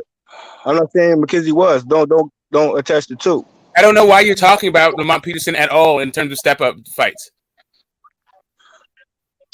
You don't get it then. I got confused. Okay, then I guess let it sink in then. It's all good. Yeah, it doesn't make sense. I'm trying to tell you, Lamar Peterson was not a step-up fight. And neither is McKinson. McKinson is also not a step-up fight. These are developmental fights. Well, here's the thing, Smoke. If we're talking about the two fighters as individuals, you could say Virgil Ortiz was a step up from McKinson, right? Okay. What about Hooker? Let's not put that off the table. Yeah, but I mean, why does Virgil Ortiz need step up fights against guys like McKinson? Like, he is the guy who's the top ranked guy. Like, why is he get the ghost? fighting unranked guys? Was Hooker a step up fight for Virgil, or was it the other way around? Was Hooker was that's a step up fight for Virgil? A Hooker, bro? I don't know. I don't know. Why are you asking? What's your point? Just make a point. It doesn't. Maybe it was. Like, Maurice Hooker never been at 147 pounds. He was a champion at 140 pounds. Hold on. He's never fought at welterweight. The only step-up fight Virgil could have is somebody who's been a previous champion. Yeah. Or, you see what I'm saying? Like. Yeah, I mean, it was to a certain extent, right? Because Maurice Hooker was a world contender that didn't win the championship, but that can be a step up fight. You see what I'm saying? But Yeah, the only issue is his he's first fight never at had. welterweight. Yeah, Right, exactly. that's where the problem comes in. It's like, let me ask you this then, Smoke. Would you consider Virgil Ortiz versus Blair Cobbs a step up fight for Virgil Ortiz? Compared to who other fight? Let them know that too. Compared to the recent 2 fights, bro. It's not a step up fight. So you said no. So all three. In comparison to his last 2 fights, yeah. Okay. I mean, I don't know. His last 2 fights was Maurice Hooker. I mean, it's Blair Cobb, Maurice Hooker. Well, Blair Cobb. Let's weigh it out. Let's weigh it out. Let's weigh it out. Let's put Blair Cobb. Hold on, bro. Let's go all the way there. Blair Cobb. I don't know. I don't know what point this is though. It's like, so what? If he is or he isn't, so what? Hey, bro, that's cool. If you whatever you decide, that's up to you. But I'm saying weigh it out. I'm just saying, so what? Like, why weigh it out? Because you have to weigh it out. No. What you mean? He said no.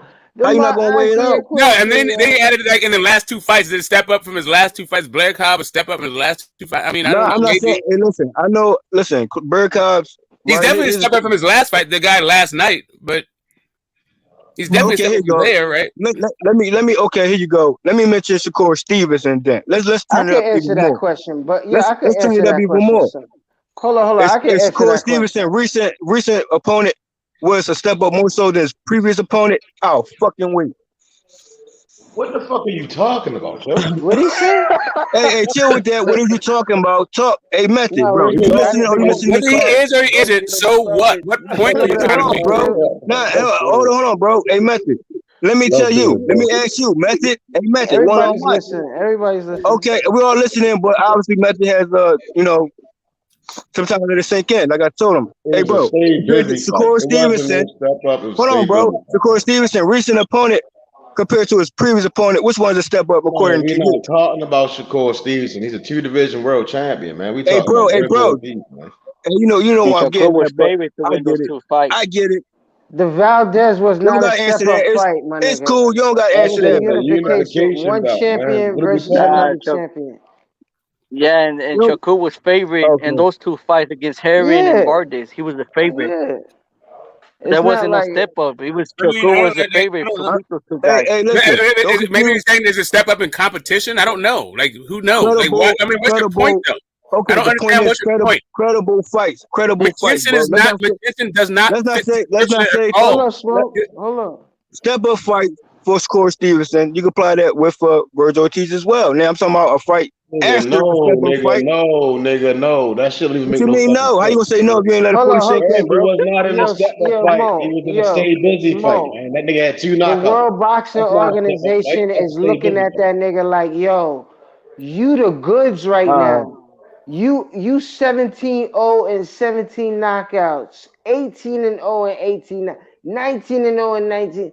Hey, guess what? You are the man. We want you to be the mandatory for our WBO title. We want you to be the mandatory. Grace us with but he's been. No, it's about the approach, right or wrong. AO5. We all here on. You know what I'm saying we out with it, right? But I'm saying like Shakur Stevenson. I mean, he shut down. Man, we're not talking about Shakur, man. Shakur's it's boxing talk, bro. It's boxing talk. Hey, bro. If I bring up I'm not. Hey, you doing that, bro? You doing that? I'm saying step-wise, incredible opponent-wise. If you don't get that part, hey, Method. If you don't get that part, then chill on that, bro. If I mention Shakur Stevenson name, it's still boxing talk, right or wrong. It's still boxing talk. Wrap it up and tuck it in real quick. Do this every time. I'm trying to do that, but he cutting off. This nigga going and he's not. Yo, chill, man. Nah, bro, he keep cutting off and he won't get it. You're gonna have to wait, bro. You gonna have to wait, Jeff. Ain't no wait on nothing, bro. You talking about? Just talking at this point, bro. That's not. No, it's not. It is, bro. You ain't let it sink in. How you responding? How you talking? You let it sink in, bro. I'm trying to run everybody off the panel because people want to argue. So no, it's not arguing, bro. It's boxing talk. You mentioned Shakur Stevenson for a minute. On the panel. It's to the boxing channel, bro. Ain't you part of boxing? Shakur Stevenson not a boxer or not? You no longer a boxer? Method. All right. If I bring him up for a brief minute, what's the issue, bruh? The issue is your examples don't make sense. You don't get it. Unrelated. The issue is you don't get it. That's what happened. You don't get yeah, the and you You can't get explain that's it. on you. so you And could get also, it right. off, on you, man. though. That's All on you you. have to do is correlate why that shit related. Why you mentioned Exactly. We don't get it. Shakur of Hey, listen. 130 We off that. of Well, we off Tulsa. Shakur. We off And Shakur. you We off comparing him to Shakur. Virgil. How you we want to Hey, bro. understand your mind state. So speed it up. Hey, Exactly. bro. Stop cutting Explain. me We off. don't get it. Stop cutting me Explain. off. Explain, but stop cutting me off then. Let it sink in. But we past No, that. explain. It's not going to sink in. We don't get it. Explain. Okay, you don't get it. That's on you. Great. Explain. Now, Hey, we you off the explain school. and We pass the off mic. that. You don't know Don't what cut you're me talking off. about. Don't cut me off. You come in to say pass the mic. Smoke, We're not gonna. Hey, bro. Pass it gracefully, pass Don't it, cut me and off. come back. Don't cut me bust off your and talking head. about pass the mic and Don't then say bust your explain. head, Hey my guys, let nigga. him Just Chill with that. explain, bro. chill. Let him explain. Let him Pass. explain. Hey yo, let him explain, bro. He's not going to. Go I ahead, am. You Mark. still cut me off. You still talking though. You still talking though.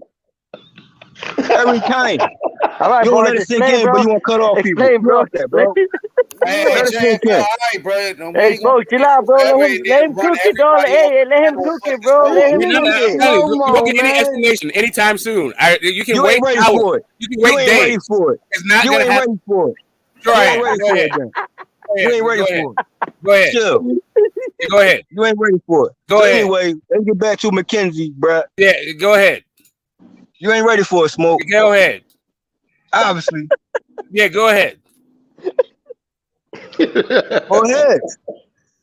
All right, cool. So fuck all that shit, man. Do y'all think Stanionis is going to wait to fight Virgil? Or he's going to go fight Boots Ennis? He's gonna fight Boots. He's gonna fight Boots.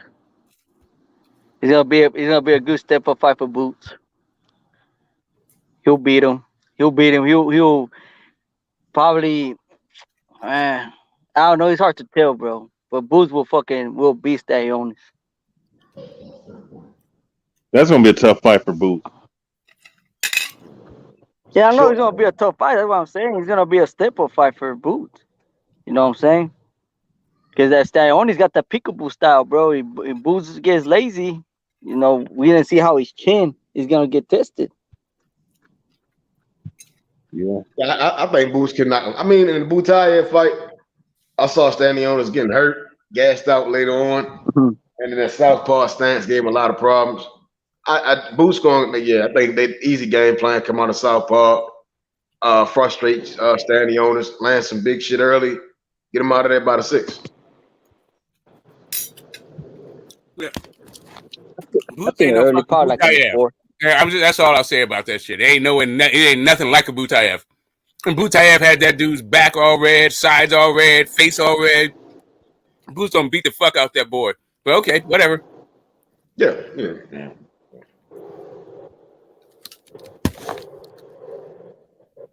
But you're not. But like I'm saying, Smoke, he's not like a little step up fight for Boots. And to a certain extent, yes. To a certain extent, no. Right.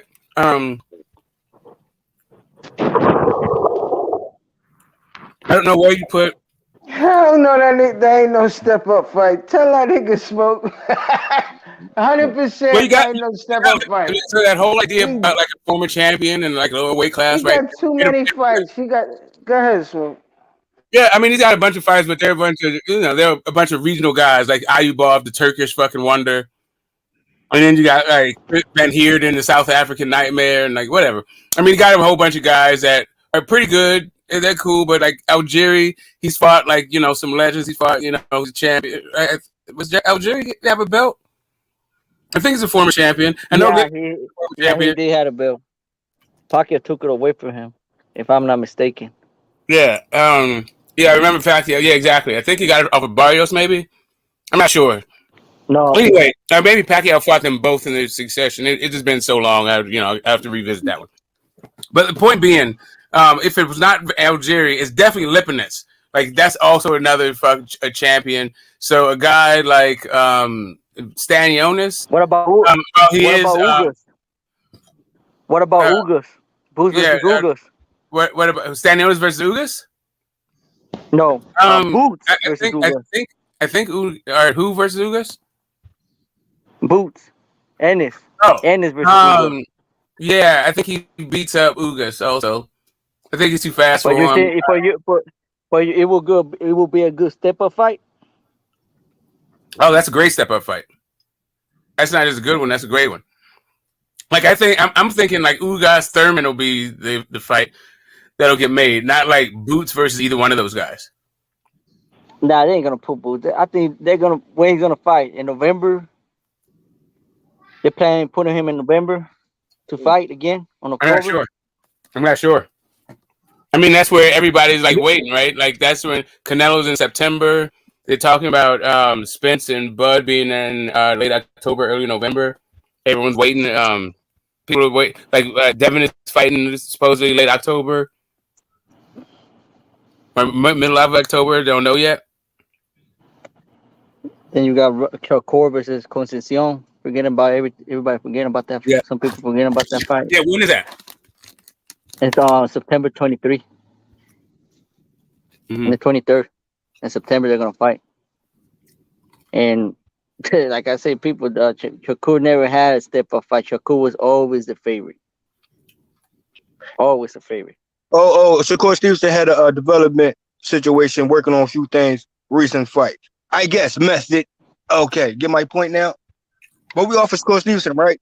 Okay. No, Shakur Stevenson did not have a developmental fight at all. He's had unifications and championship fights. Negative.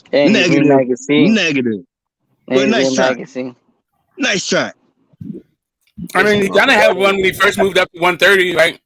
I mean, you can say that. Like, he had an acclimation fight. I don't even if you can call nice it a fight.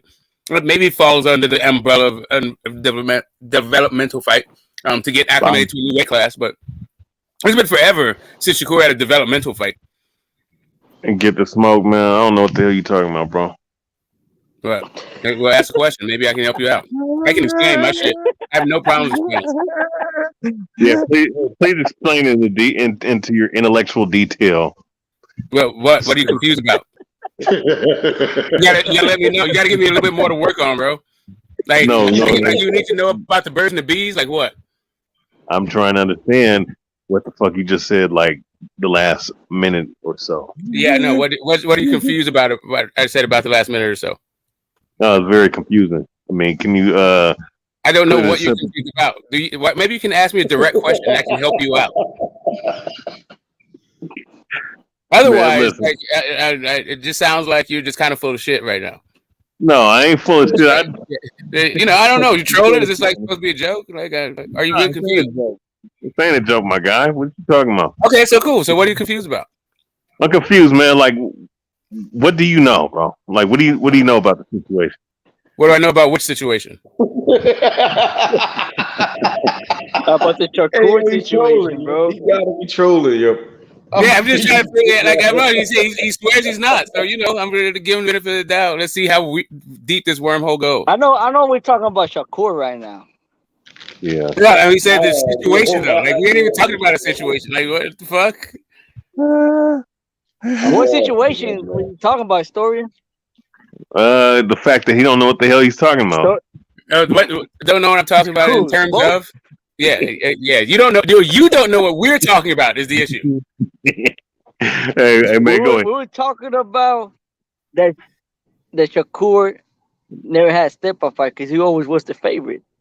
Right. So let's you know what I'm saying? Story in. Like I got it. It's nice intro. So right now Mo Bars is telling us that McKinson is right. I got it. So McKinson actually had the same way that Virgil had fight against McKinson. But guess what? Developmental fight. All of these right? also have developmental fights. No, here's the thing. Shakur Stevenson stopped the opponent, completely stopped an opponent from using his normal offensively skill set, and Shakur shut it down, bro. You know what I mean?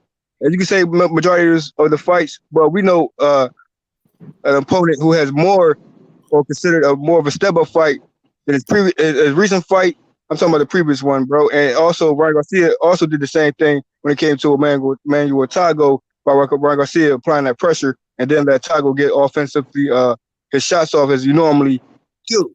If you know about Tago's skill set and you know about Shakur Stevenson previous opponent skill set as well. So you see the difference between Corey Stevenson. He did it on the defensive tip, and Ryan Garcia did it on the offensive tip. But the outcome was the same exact thing. Shut your opponent fights down. You get what I'm saying? Come on, man. Anyway, I'm saying, and the Tago analogy was they did it in their fashion, mine, right? Fashion, bro. First, the They to-go did it in their respective fashion. The to-go comparisons was mine.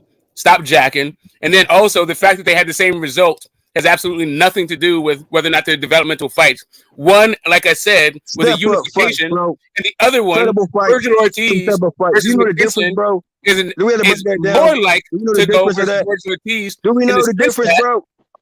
Okay. Golden Boy, hey, get the ghost. If you don't know the difference, bro, that they're developing talent, and they're not ready to put them in. The difference, bro. All right, slow bars. I mean, if you want to go here, ain't nothing slow about me. Ain't nothing slow about me. Hey, ain't nothing slow about me when you don't know the difference, bro. If you don't know the distinctive difference, bro. If you don't know the distinctive difference between those fights and those matchups, and what's considered a step fight or a credible fight, bro, then hey, you can hold your mute button. Damn. Yeah, I got you. I could, but I'm not going to. I'm going to finish my. Can I ask I know this. I know. Keep going though. Hold your mute button. Damn. You actually can't stop me. Hold up. Like actually, it's been a body. Yeah, I got you. I'm a body and the ghost, right? Can I ask the panel a question? Move on. Give me a second. Ayo had a question, and then Smoke. Let Smoke finish what he was saying. Go ahead. Yeah, thank you. The reason I was bringing up the comparison between Emmanuel To-Go and Virgil Ortiz was I was talking about how Golden Boy are developing their talent and are not ready to actually make them champions yet. Right? That's where the developmental whole comment came from, and like the level of competition that they fight right now. Go ahead, Ayo. Question for the panel. I know TC was at the fight and everything. Did they try to insinuate or try to feed fucking Virgil to fucking Terence Crawford? Like, did they? Sergio Moore and them kept asking that nigga the same dumb shit, and that nigga Virgil just kept on saying, what he said Crawford is busy right now, and they kept saying, well, it's kind of they was trying to coach him to saying, yeah, I can beat him, but he wouldn't say it, He said I refuse to say that shit. That's what he really said. Hell no, I'm not fighting that man. What about, did they ask TC? No, hell no. They interviewed him during the fight, though. Nah, I didn't ask nothing, Terry. He didn't say nothing. Terry didn't say nothing. They interviewed him. That says it all. That says it all. I think that's what I'm saying. I could see Virgil going for maybe the WBA or the fucking WBC. You know what I mean? Nah. I don't see it. And I don't, you know what I mean? I don't see him fighting Boots right now. Right? Nah, that's to the future. When they turn like 30 years old, 29. If the new competition don't come up like Tiger Johnson, you know what I'm saying? Even though he's a prospect, but he gonna be there around there someday.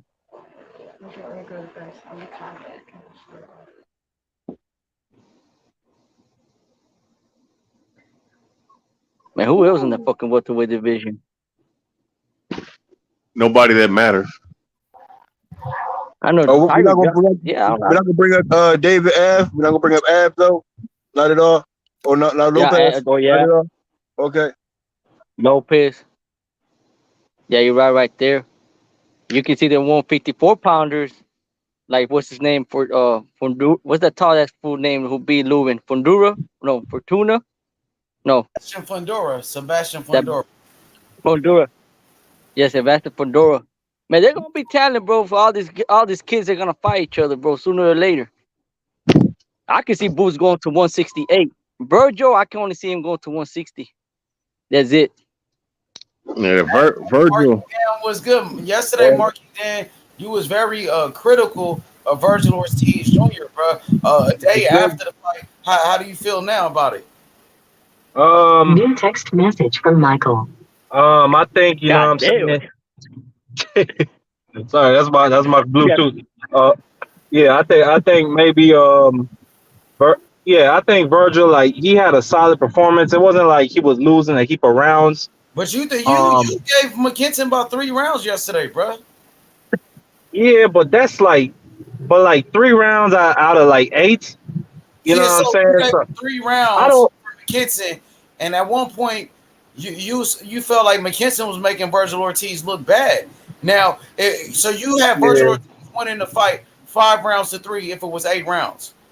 yeah, but So that's pretty like close. it's like That's only a 2-round difference. I thought Virgil Ortiz won every I round thought in that fight. I thought Virgil won every round. I didn't I see what you. had McKinson winning about like 3 rounds, I and didn't I see thought McKinson like he win by was. 1 round. I thought he was making Virgil miss a lot, but He yeah, making I if he don't know. was It making a wasn't miss, like if he was making a miss, was he making him pay? No, he was nah, not. but that's about it. He made him pay a What I'm couple trying to say, times. He made him pay a couple times. A headbutt. He beat him to a couple spots. He threw his left hand. He threw it. He tried to get out of the way. He did I all think type of awkward shit. That shit But was like yeah, fucking but mid. he was a slick. That wasn't no pay. Hey, yeah, look. He was making him miss a lot though.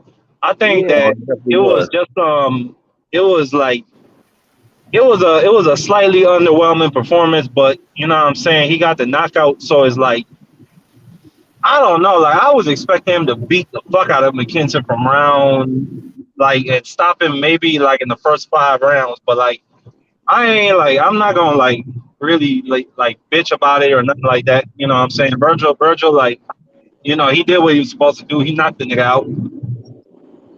I Hey, don't see Mark. how you saw. I don't Yeah, see how he you did. saw But McKinson win 3 rounds. when it comes to Mark technique, say something good. I Yo, didn't but see when it McKinson win 1 round. you didn't see him win a round.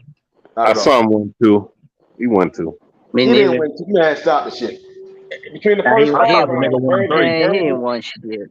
all right, so there was no round between the first and the 5th. McKinson won a round. He didn't outland Virgil, none of that shit. Oh, he did. Nah, I, he beat him in that first. I thought he outboxed him in the second round. The first round, he had a nigga I on top. gave Hey, he got him hurt right the away in the first second. round. He got hurt in the first round. He didn't get hurt in the first. What I the get fuck? He was hurt about 4 times in the first round, in man. the first round. Yeah, in the first round. Yeah, he got hurt. Well, With what? With what? A I don't jab? remember that. He hit that motherfucker with an uppercut and his head bounced up in the air, man. He was beating the shit out of him in the Oh first round. yeah, wait, no, I Yeah, he remember that, did. but I Yeah. don't think he was hurt He was hurt. unless he was. His legs did a little diddy Nah, bop. he had wobbly legs, bro. He had wobbly legs. He The got third round wobbly. was But fellas, all in all, we gotta understand Yo, that OD, his technique is not yo, great. y'all can hear me, or It's that's not that's great. OD. Yeah, We I can't can say, hear you, hey, Mark. What's bro, up, hey, brother? bro. His technique is not great. We can't say that, It's bro. We not can't say. great. We Yo, can't OD, say. Hey, bro, It's come on, not man. good Let's not neither. say his technique wasn't that great, bro. We gotta He was understand the trash. opponent's style, bro. Like his He was opponent. trash. How many times I gotta go back to that, bro? He was trash. Man, That nigga the looked like other Harry Potter, opponent man. That nigga was doing some wild shit, man. was That hitting nigga like them fucking Harry Potter, man. first, Arms back, hands after, dropping. Man, that's trash. Well, awkward positions. just be, you know, As he ain't a make matter him of fact, pay. it wasn't a good All it right, go ahead. wasn't a good performance for Virgil, bro.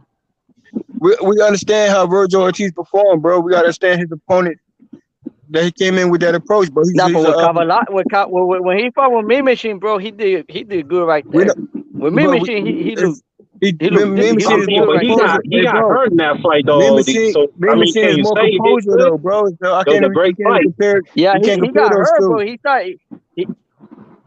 he reset himself and fucking what's his name, and he started fighting more patiently and stopped placing his punches, bro. With That's Me because he Machine, had to if I adapt. He can had give to 1 out of adapt. 10, I'll give him a 9. I give you on that fight, right? I feel you, bro. You know what I mean? But understand that Me Machine Yeah, I style could see always that. been He that proved style. You know what I that. mean? Me Machine is standing in front of him the whole time. Shit, that's the difference between that's his somebody. style. That's been Me Machine's Yeah. entire style, just like Yeah, that's his style. McKenzie's McKinson style, was bro. trying to get the fuck up out of that in the third round, man. He was running. So, hey, okay, let's do it like this real quick. If Me Machine versus McKenzie, I think it would be the same exact way with the Virgil, but more technical when it comes to Me Machine approach on McKenzie. Like, come on, let's go. going to McKenzie. I just, you know what I mean? Try to get You're out cutting up, brother. awkward punch selection for McKenzie. And guess what? Just the awkward style fights and awkward punch selection. Those are the ones that can get you out of here too. Just I mean, he had pop to him. Just saying, he don't got no pop to him, and well, can't. You can say he got a little pop, but you know, awkward selective punches, bro. That's like, yo, you gotta be aware of that shit, bro. I don't care who you is. Like, yeah, I mean, if it was Mean Machine, bro, it would have been night for real. Like, if he had that Mean Machine power, like, stop playing. Well, you talking about McKenzie? It would have been night. I'm talking about McKenzie. If he had some type of power like Mean Machine power and know how to I'm not saying it is, I'm not saying it ain't. I'm just saying, like, if you gotta think about how many times he made a miss, and unfortunately he ain't capitalized on it to make him pay effect. You know what I'm saying? So understand that, you know, Worthy T got a chin at times. I mean, and he wanted to take on serious shots. You know what I'm saying? So McKenzie in the bum. Man, I wouldn't say that. Well, I ain't gonna say outright. I strongly believe he's a bum. He's awkward. He was slightly awkward. He didn't really want no parts of Virgil. You know, he evaded Virgil as much as possible. Virgil He made it difficult, bro. He made it difficult. I don't agree with that message. I think the nigga he's working on your angles. That's working on your angles right there. That's, you know, this fight represents, bro. Work on your angles, bro. I mean, McKenzie went farther than yeah, anybody else what happened did. with it? What happened to him? He ran, motherfucker. I give McKenzie a brownie point. He got injured. I give him a brownie point for grabbing Virgil, headbutting him, throwing his elbow in his throat. I give him those brownie points, but he's a fucking bum. He's a bum. He didn't do much. Okay. Are we giving him points for grabbing Virgil? Are we giving him points for elbows and headbutts? I'm giving him points for making the nigga miss. Nigga, he was going because he didn't want to fight. I'm giving him points for motherfucking boxing and for trying to use his game plan. He ain't not exchange with him. Get the fuck out. Let me ask you this though, Method. He said, "Do not even fight this nigga," and that's all we saw from like the 5th round on. He didn't want to fight. Let me ask you this, Method. You said Cambosis is a bum. You say McKenzie is a bum. So is Cambosis and McKenzie? He always saying a bum, man. That's the Method dude, bro. You don't get about now. He always saying that somebody a bum, bro. No, you don't hear me say that. I don't even try tonight. I didn't say. You never heard me say Lippineth is a bum, right? Bro, you say bum all the time. What you talking about? You always say that, bro. Go every scene like, yo, he's saying Mikey Garcia a bum, and I say Errol beat Mikey Pillar the post. I ain't say Mikey Garcia was a bum. I ain't never said Lamont Peterson was a bum. I need to know your bum list, bro. I don't call Mean Machine a bum. Who's your bum list, bro? I'm saying McKenzie's a fucking bum. So Cambosis is a bum too, right, Method? Yeah, I agree with Method. Fucking McKenzie he was in survivor mode in the 6th or 5th round. That nigga was trying to survive, bro. That round went to what? 8? 9. Okay, now guess what? What Mean Machine and Bo Crawford round went to? Before and guess what? You want to be fair with Mean Machine, hey Marky, how many rounds you gave Mean Machine, bruh? Oh, I gave him like 1. Negative. Here we go. See what I'm saying? So hold on, bro. So you gonna say he deserved it, right? And then he went 8-9 rounds with his type of style. And then you gonna try to get Mean Machine? Hold on, bro. You gonna say, nah, man, nah. I can't hear him. Nah, bro. I can't hear Mean Machine a bum. You gonna say Mean Machine a bum? And talking about Mean Machine only had 1 round. If you say that, bro, miss me with that though, because Mean Machine had 5. He just ran 4 rounds before. Crawford had 4 rounds, bro. And 4 rounds to a Bud Crawford, bro. And that was after a much success from a Mean Machine. Hey, give Mean Machine his full fucking credit out here, bro. And guess what? Virgil Ortiz went to what round with Mean Machine, bro? And it was most of exchanges in that fight compared to a Bud Crawford fight. Hey, he went in a round with Mean Machine. Right. Yep. Mean Machine could have took a knee. I thought he won 1 round against me. I'm saying, relax for a second, bro. Let me welcome Ohio Runs Boxing to the panel. Mean Machine 1 round, right? Okay. What's Hold on, good, man? Jeff. What's What's good, good, everybody? Ohio? What's Boxing, good? y'all. What's Hey, good? everybody chill, bro. Ohio. Ohio, what up? What's Get it good, in man? Ohio. What's good, my bro? Chilling, man. Some good What makes me boxing. machine? Good Come on, man. boxing. I'm gonna be on the record. I do not think McKenzie is a One bum. round compared I to don't a think he's a 3 round. bum. I think he faced a guy who it was a guy who had a 22 versus a guy who had a shotgun. It was one of those fights. Sean Porter versus Paul Malignaggi, Errol Spence versus Chris Algieri. The list goes on. When you have a guy who really You can't talking punch, about Virgil? huh? You talking about Virgil, right? Yeah, Ferguson McKinsley. Yeah, he didn't Well, have a. McKenzie ain't no Paula Malignaggi. Paula Malignaggi was a 2-time world champion. No. Chris You Algieri, didn't. he I'm beat talking about. Ruslan Provodnikov, who was a champion. Yeah. But I'm talking about when it came to punching power, where I had a. He was beneath those guys. He had only 2 knockouts. Yeah. No, I think it was 4. You sure it was 2? Yeah, 4. But the point I was getting at was when you fighting a guy that don't. No, have he only punching, got 2. He only got 2 knockouts. But go ahead, But Ohio. when you fighting a guy who don't have that much punching power and don't stay moving through the whole fight, you can definitely close the distance and get him out of there if he can take shots. He can take shots up top. I give him credit for that. He didn't take the body shots, but he still has a chin. So I'm definitely gonna go on record saying that boy can take some punches from up top. He just couldn't take the body work from Virgil Ortiz. But I like fights like this where we get to see this guy's undefeated step up and fight guys like Virgil Ortiz.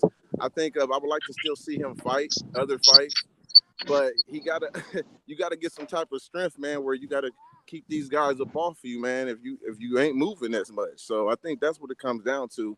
But like they was talking about Mean Machine, I was telling people that before Crawford fought him. He can punch. Who is Mean Machine? Never heard of him. Just because you don't know who Mean Machine is doesn't mean he's not good. Boxing does not Go in, Brad. Boxing does not involve around just our knowledge, just because we've never heard of these guys. I was telling that when he fought Crawford and he clipped them, people made fun of him. But when he hurt Virgil, all of a sudden now this guy got punching power. He been had it before he fought Crawford, before he fought Virgil. He was a puncher.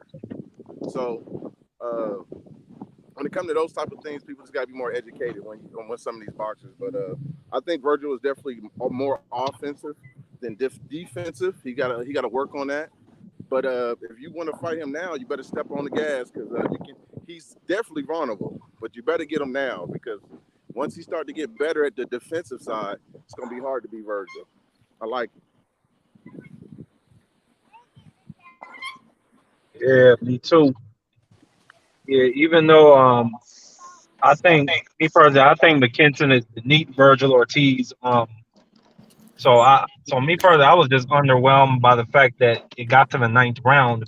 But still, I give him credit because, like, you know what I'm saying, he got him out of there. So I give him that much credit.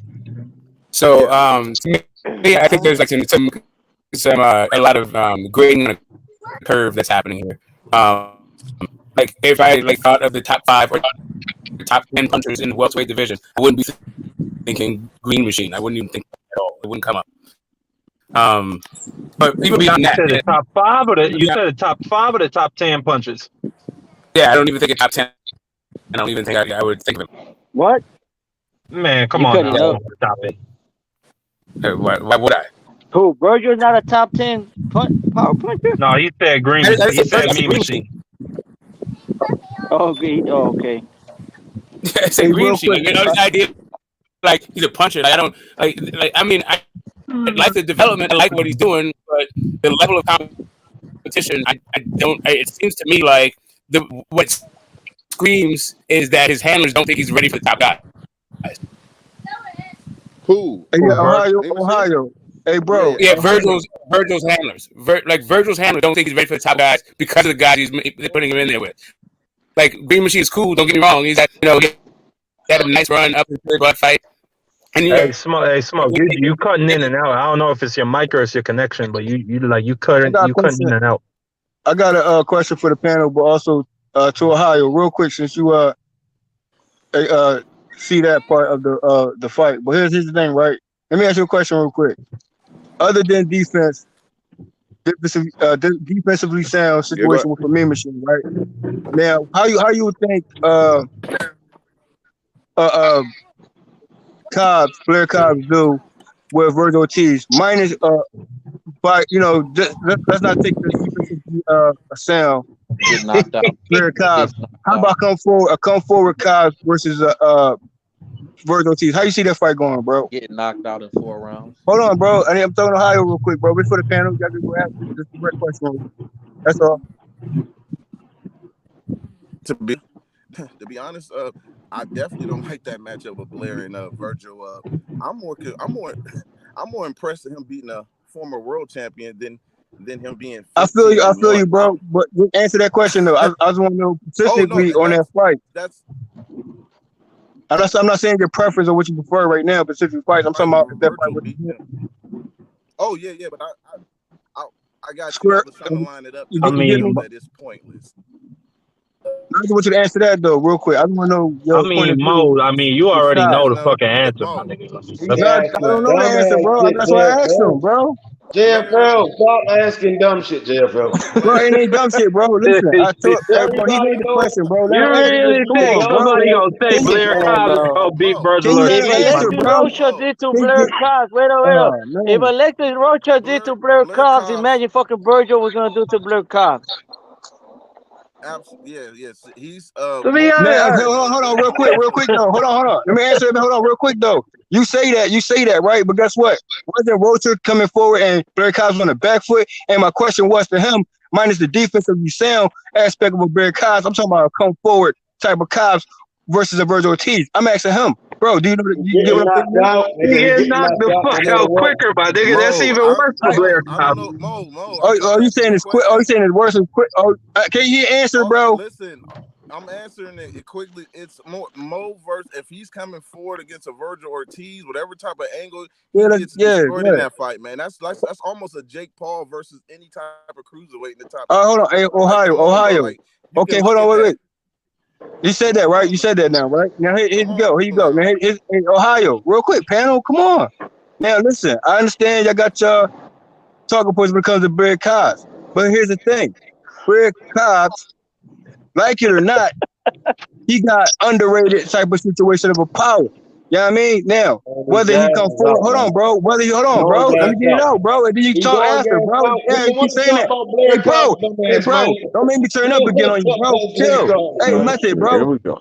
I know you're talking points when it comes to Blair Cobbs, bro. I'm talking to Ohio, right? Because I know he just pointed out something that Method ain't fucking do. I'm talking about defensively sound situation now. Let's say Mo, big bro. Ask the fucking question, my nigga. Cut me off and let me answer them, bro. Stop doing that, bro. Every time hey, bro, you cut me off and then say answer. We ain't playing no game, bro. You gonna sit back and listen? You gonna sit down and listen? Or what, bro? Ain't nobody rambling, bro. You cutting off talking about somebody rambling. Stop cutting somebody off and rambling. You cut off the ramble? You cut off the ramble, bro? And then you said, everybody go on motherfucking mute except Mo Bars. Everybody shut the fuck up. I got defense and offense at the same fucking time, my man. So your words right now, holding me button down. Fuck this mute. Fuck you talking about. You the same one giving me machine one round. Fuck out of here. Why do y'all do this every time? You the same one who try to give me machine one round versus Gervonta Crawford. Miss me with that though. Now you putting the fuck down. Yeah, I'm talking to Ohio. I don't give a fuck what me machine want against Bud Crawford. I don't give a fuck what me machine want against motherfucking Ray Robinson. I don't care about. Are you concerned? Are you concerned that Blair Cobbs might have a puncher's chance to knock Virgil Ortiz the fuck out? Is that what you? That's why you don't want that fight to happen, bro? You know the reckless. You know Blair Cobbs. You know Blair Cobbs. You know Blair Cobbs. Hold on, bro. Blair Cobbs. Hey, bro. Blair Cobbs. You gotta show the whole time love. Let me say it down like this. Blair Cobbs got more power. Blair Cobbs got more power. Blair Cobbs got more power.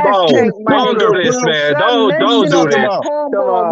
Blair Cobbs got more do power not than fucking Hooker, pay bro. for Blair Cobbs. Do not do it, man. Don't pay for Blair Cobbs. Because you don't understand him. Because you don't understand him. That's on you. That's because you don't understand him. That's on you. That's on you, bro. Guess what? I see the skill set of a Blair Cobbs, bro. And guess what? He can get better whether you like it or not. Whether you like it or not, he trying to downplay. Why you trying to downplay, bro? Hey, between McKenzie and Hooker, Blair Cobbs got the most fucking power. Facts though, nigga. Who the fuck is Hooker? He's trying to say Hooker. He said Hooker.